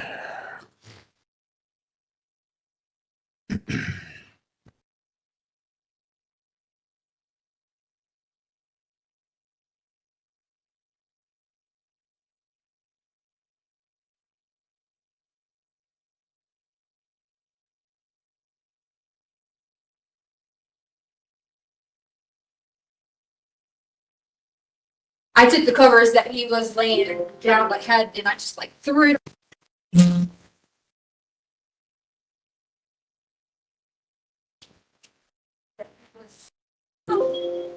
I took the covers that he was laying down like had, and I just like threw it on there because I got my daughter out and the dog's out. She was working, and it was something. I know, it was something that we were just like, Did he take his bike? no. Okay, because somebody saw a little kid on a bike. They posted it, but I didn't know if he brought it. Well, he did, unless he took it sooner and brought it back because Lena ends up getting the bike Okay. and rides the bike because hers had broke. When she ran into him, I say ran into him as in not physically, but she somehow got his bike because hers wouldn't work. So he could have at So one they were point. here. Yeah. They were supposed to go pick him up for dinner.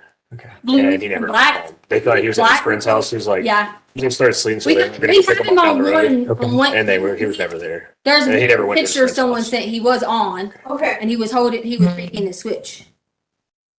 Do you mind if my So partner it's- looks around the house real quick? Yeah, yeah. Because kids, they hide. And Thank you. They can hide for hours. Yeah, no, we've already checked the pant like the. Is there any other kids here? Yeah, there's kids here. I say kids. There's my sister, 2 dogs. Okay. Yeah, no, he's definitely, he was out there for big run and blah, blah, blah. So, he's telling me a timeline. I know you said that you were already on the 6th. Yeah, so it was. So you go back here, you went down there.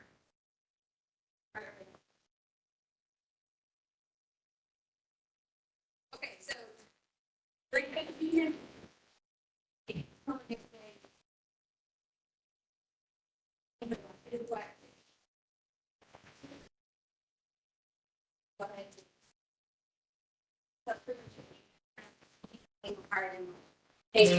Side, like all those things, so. Forget. Yeah. So, he did that. He didn't do that because you said his stomach was hurting. What happened? Said no lie. He said he had already talked to my husband about being on conviction. So he said he was going to his friend's house later. So what time did you left at 3:30? I don't know the exact time because I was correcting his, carpet thing downstairs. So he, And he's free, like, my husband's like very more free than I am with the situation. I kind of always like, who's actually going through unit? I remember that's how I was with her. But like, he's like, oh, I'm so sad, you know, they can ride bikes, everyone together type thing. So, yeah, so all the time they go and ride and meet friends. That's how we do.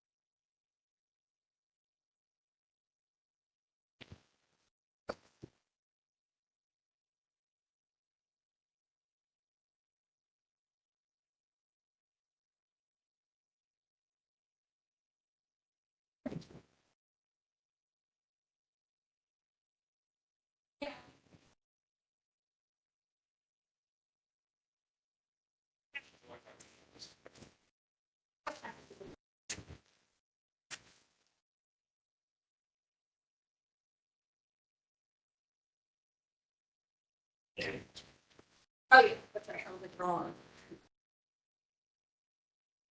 Did I bring my thing in here? I think it might be in there.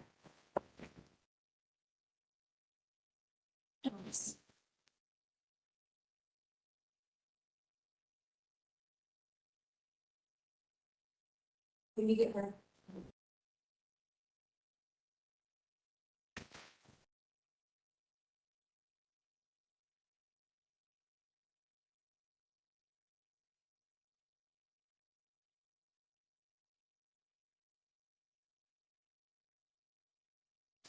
Sir, I think it might be in my car, so whenever you're. What might be in your car?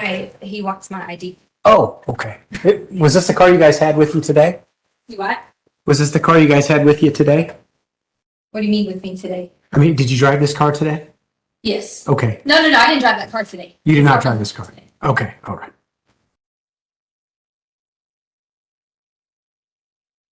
Has he ever hit in anything like this before? No, this is. No.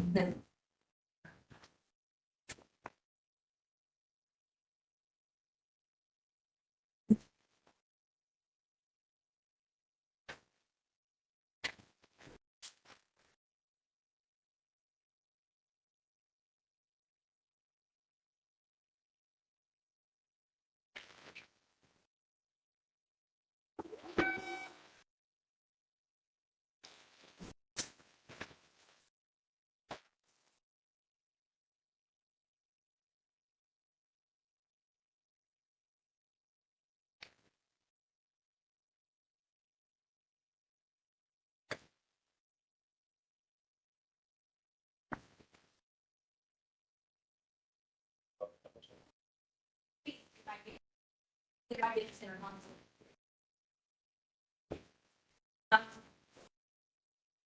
Oh, okay. So I'm like, okay.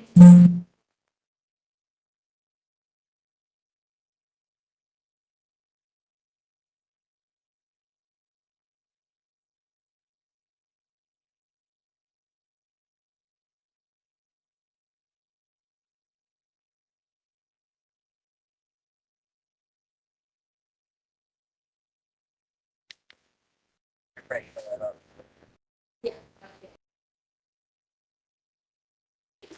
I'll just contact me with. Initial or name for out of states. Is there anybody down here? The other dog. Yeah, no, just said someone. No, No one's down there. I mean, no one is down there. Okay. It's my maiden name. So it's part of it, ARDIN.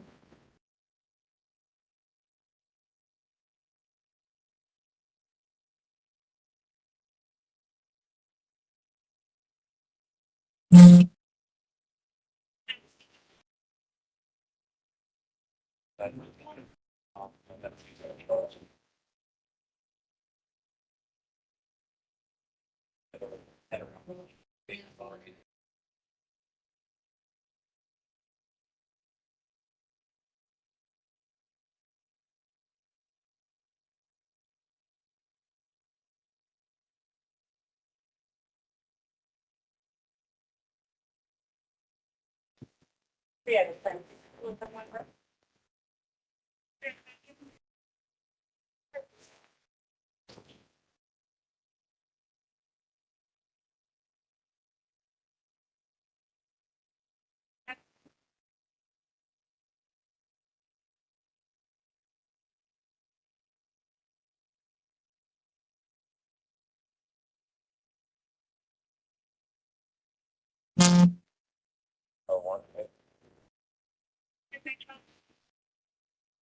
Female, left hand spelling, stand Edward Ida, boy Edward Rodriguez, first name spelling, fired.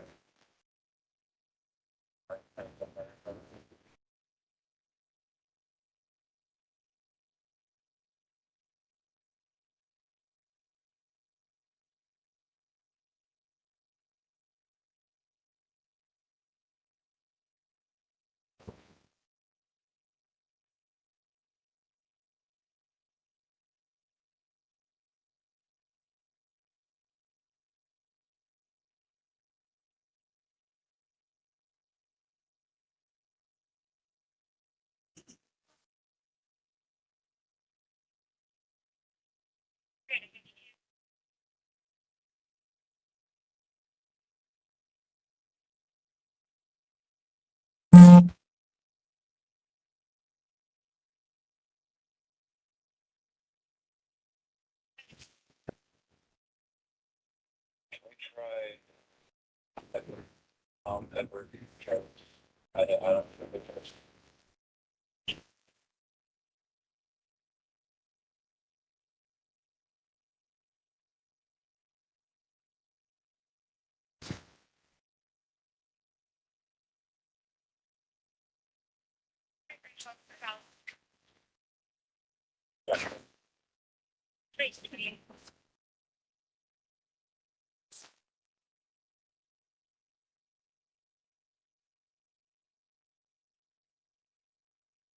Did you put mine clear valid?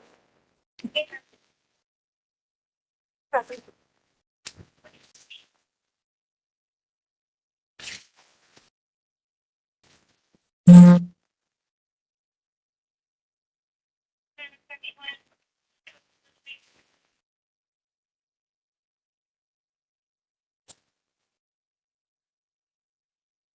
oh, oh,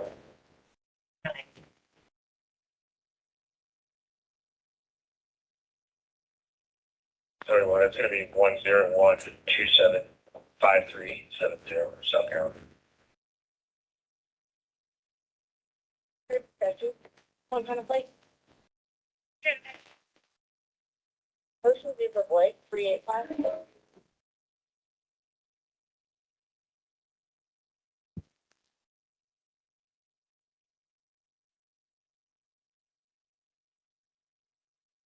Ocean Zebra Blake, 385, clear to white 717, registered to Danny Friend, 2805 North Arcadia, on rate expiration 920.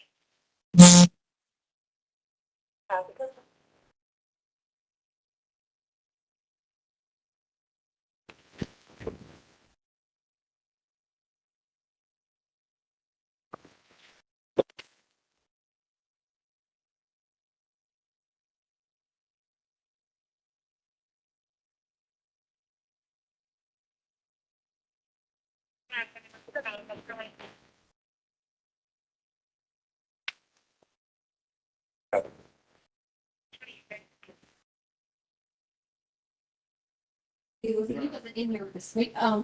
That stuff is down there, sir. Yes, ma'am. Can I show you about this one? So if I just didn't want to step on the cutter, the box thing. I think I still had down there. Okay, because you weren't in here in the beginning, right? I thought I didn't know if I had that box cutter and all that stuff in there, because I told him about he dropped a candle last night. Oh, okay. And I thought I must have picked it up. I was just making sure. I didn't want you to be like, oh, it was the box cutters. But yeah, I had to cut this. And I told them I wasn't even going to tell Dad. And I was going to figure out a way to put this in there from the situation. But At least you got a cart. Yeah, good. right. I just took it and like covered up with the carpet and stuff like that. But Does he have any friends around here? there is let me look on this thing. He did have this one like boat thing. It's where you're supposed to be at down the road. But they checked that already? They went over there and talked to him, and they're like, no, we hadn't seen him at all. Okay. He did have this like And you talked to parents, right? You didn't talk to. yeah, Connor's mom came over, who is a friend he goes hangs out with all the time. So they come over. The people here, the friends, they were just the ones that were the door with the bike. They Okay. came over. A bunch of people came over. Yeah, so Any he friends? he did have like a little book that had names on it, but I don't know see it like anywhere specifically because like his wallet, he's not like a. I teach fifth grade, and like you got your like really mature kind of boys, but then waiting, he forgets to like bring this or bring that or bring this or bring that. Still kid. Yeah. So no, So- no clothes are missing or nothing? No, we actually lay out all the clothes all the time, like for, like every day at school, we lay out clothes, we do whatever. Is And his jacket gone? he had he has several jackets. Like it depends on, I'm very like fashion. So like it just depends on jackets. Like he might have this black one with this, or there's a blue one with this. And, So he had a jacket. oh yeah. Okay. Several jackets. Like, you see the kid has, like tons and tons of clothes and he just, he has all that stuff. So.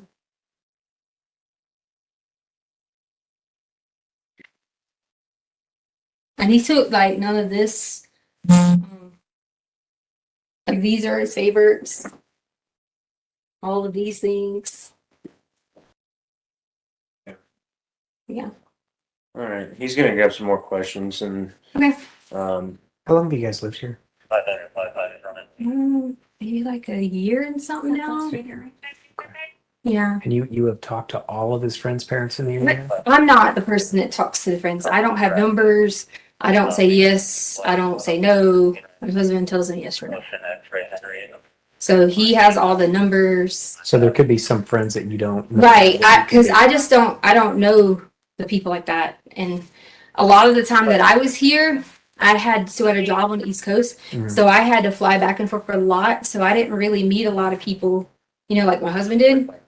And he's like, always want to be the one to talk to everybody about it. And so, Well, how about your husband? Does he talk to these people? yeah, he's been on the phone with a bunch of them. He's in Oklahoma, Fort Steele right now. Is there anybody he hasn't been able to get a hold of? No, he said he's talked to everyone that he knows of. The only concern we had is he was talking about the friend with the older sibling. Mhm. And we don't know who that one is. That's the one we don't know Do you guys have a name for that person? because we don't know who that person is. We've never heard him say like specific name. And my husband said when he talked to him today that there was no like specific name that he didn't give him a name. He just told him no. So And he took his game console down. yeah, they have a couple of different consoles. And one of them's gone. Switch Lite. They have a 2DS, a 3DS. One of them is gone. It was in like a bluish black. Wait, no, that one might be in red. I don't remember. I just know in the video you can see that, or the picture that the lady had, you can see like he's got something right here and it's like far down. Which picture is this? So some lady online had noticed it, like messaged us and had noticed that was him or the description. And she was like, "Was that him?" And I was like, "Yes." Where was that picture taken? No, I honestly have about 150 Facebook messages that I haven't answered people on because you guys showed. Was it local? I mean, was it in the Yes, North in Ranch? Lawson Ranch. Someone put it on the Lawson Ranch page. And so a lot of people just kept sending messages, information. First, someone said they saw him get in a white SUV. Then someone said they caught it on their camera. They were all supposed to be sending this to me. But as I was talking to all these people on Facebook, because my husband gave the neighbor permission to post it, you guys came and I kept having alerts lists and I weren't gonna Just look at this one's at the door. Huh? It's at the door. Okay. No. Yeah. Okay. I know you probably gave some of this information to dispatcher already, but can you give us a description of him from? top to Yeah, bottom? so Hair color, eye color, any art? yeah, so brown, brown,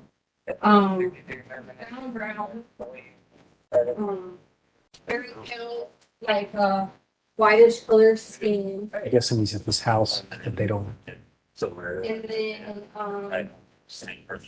the parents may not know.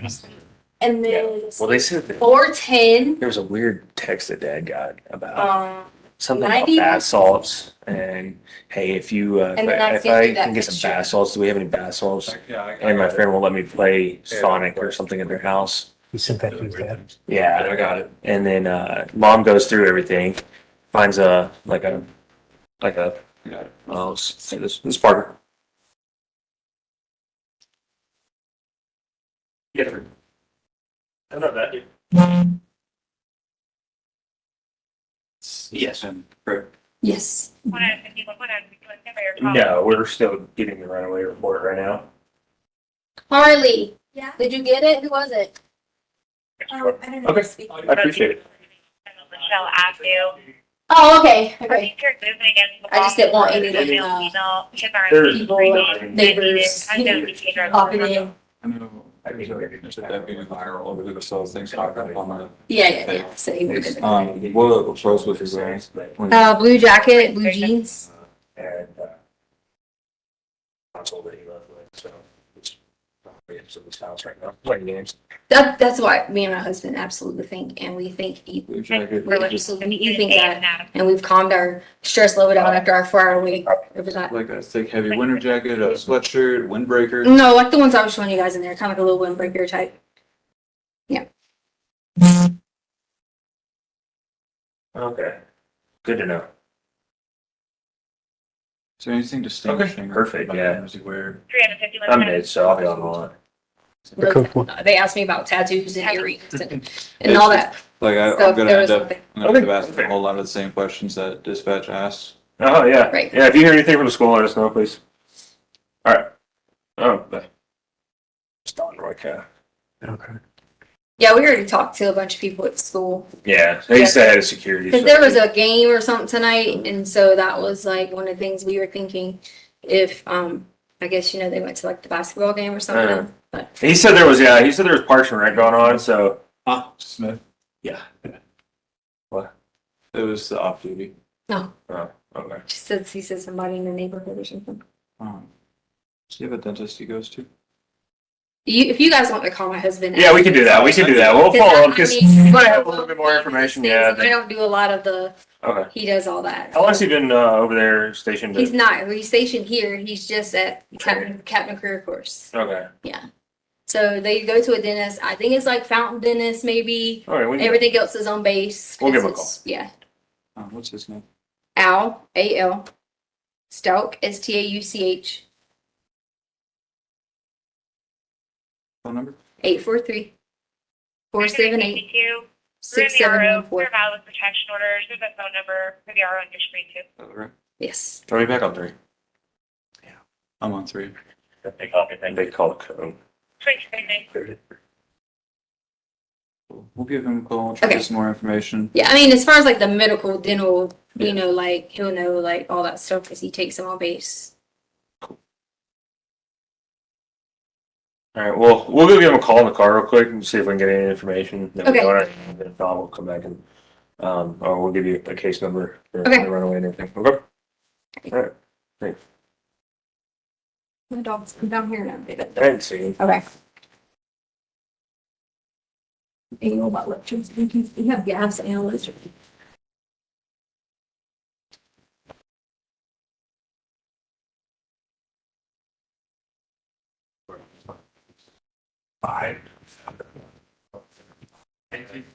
Any choice in gathering any vote?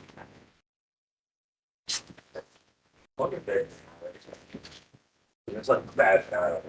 This morning, Wi-Fi connected.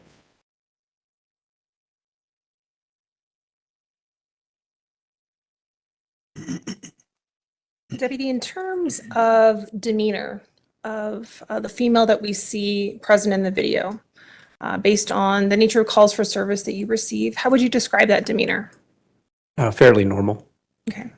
Have you responded on scene to other reports of runaways? Yes. How would you describe the demeanor? Relevant, Your Honor. Overruled.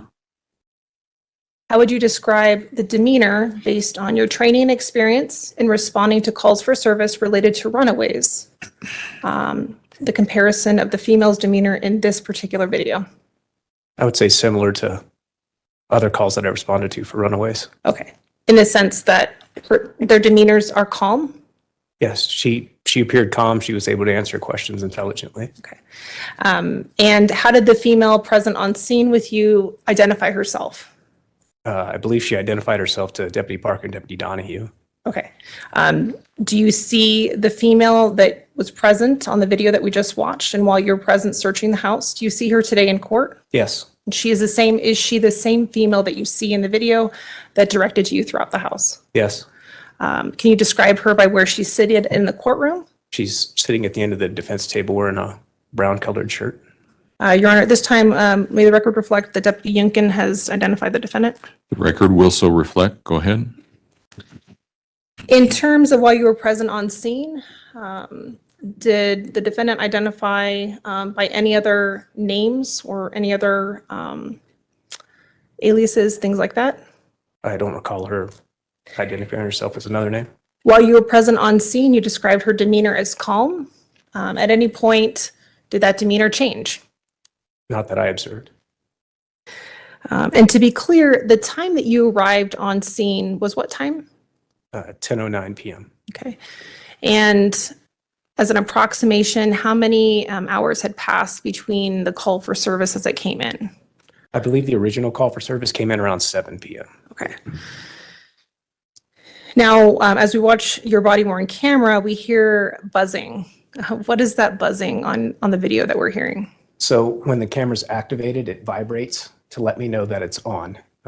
For two reasons. One, in case there's an accidental activation, I know that it's operating.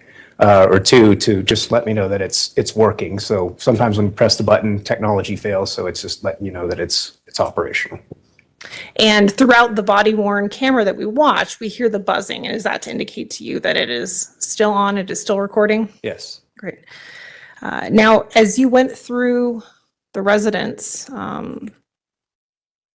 did you observe any men that were not law enforcement officers present in the house? No, just law enforcement. And as you were searching through the house, based on the various doors you opened and areas that you looked in, would you have seen a strange man, an unfamiliar man in the house? I believe so, based on all the areas that I searched. Okay. And to be clear, based on the call for service that you received, you were looking for a child, is that correct? Yes, in cases where children are this young and they come in as runaways, sometimes they're hiding in the house because they get in trouble or something like that. So they hide, especially on that night because it was quite cold. So he may not be outside walking around somewhere. He might just be hiding in the house. So that's why we check that stuff. And when you were present, you were also in the basement area. There appeared to be a storage room, which you paused in. Yes. Okay. While we see on the video you looking and pausing in a storage room, did you move any of the boxes? I believe I moved like a pillow and like a chair and some of that around, but there was a big pile of boxes in the middle and I didn't shuffle through a bunch of those. No. Okay. And while you were present on scene, did you personally observe any law enforcement officers moving those boxes? I did not. Okay. Your Honor, permission to approach with what has been marked as People's Exhibit 310 through 315. May, and if you can find a reasonable breaking point in the next 10 minutes or 5 minutes or so, please. I'm sorry. Yes, Your Honor. Deputy, can you take a moment to familiarize yourself with People's Exhibit 310 through 315?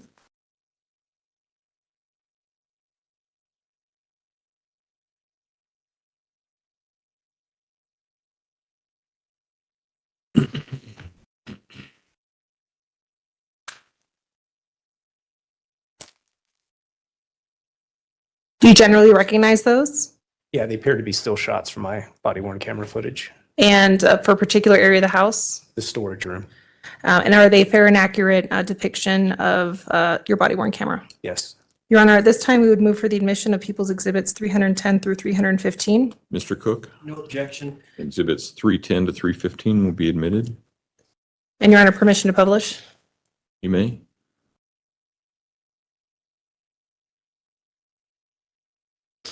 Deputy, behind you, we have People's Exhibit 310. What are we seeing here in your still shot? Picture of the storage room, some boxes and containers. In People's Exhibit 311, I guess that's a clearer shot of that. Yes. 312. Farther back. Okay, and to be clear, the boxes that we were seeing on the right side of the exhibit, did you move those? I did not sort through those, no. 313.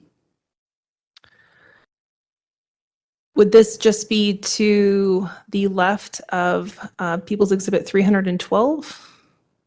Kind of Yeah. facing a different way? Yes. People's Exhibit 314. Can you orient us here for People's Exhibit 314? Yeah, that is the pile of boxes kind of in the center of the room. Okay. And People's Exhibit 315. That appears to be a storage container by the door. Okay. And thank you. Deputy, in terms of while you're searching through the residence, at any point, did the defendant direct you where to search? No, Did she point out any particular areas that would be of interest to you? no, Okay. We see that when you're in the storage area, you paused. You appeared to look in, I don't know if you would describe it as a crawl space, or how would you describe it in the storage room? there's kind of a void under the stairs. Okay. Did you see anything there? No,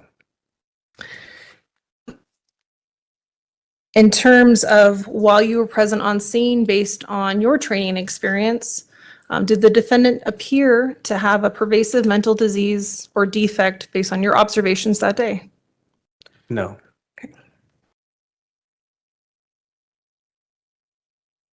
And while you searched through various areas of the house, in the top floor and in the basement, at any point, did you see any shell casings? I did not find any shell casings. And if you had seen them, would you have identified them and collected them? I definitely would have identified them, and then we probably would have approached the investigation a little differently. And throughout your search of the residence on scene, was there any obvious signs of a struggle? No, Did you see any blood? no, If you had seen blood, would you have taken additional steps? yes.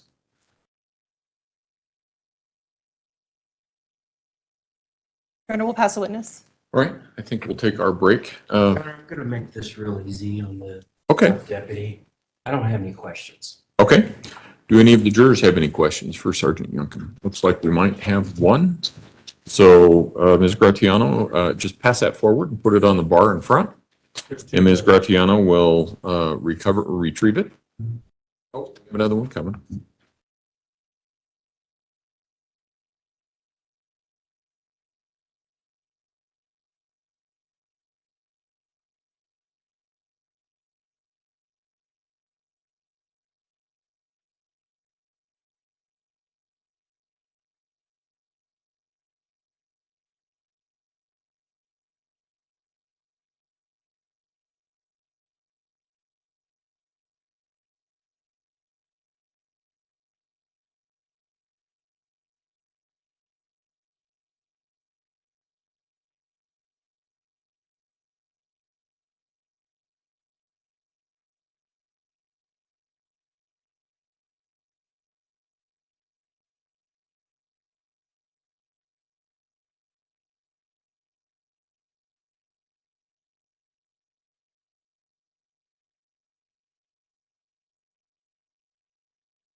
Sergeant Youngkin, do you know who would have been the first person to describe the missing juvenile as a runaway?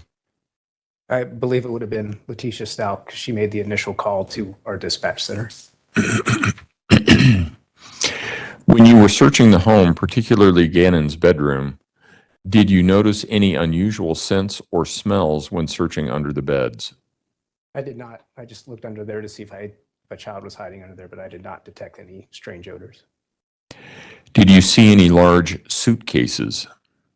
Yes, based on the body-worn camera footage, it appears that there are some suitcases in those shots. I think what they were asking for specifically was a large suitcase.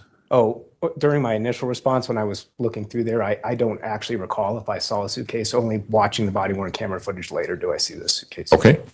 I will allow reasonable follow-up as to those questions only. Ms. Gratiano, do you have any? Mr. Cook?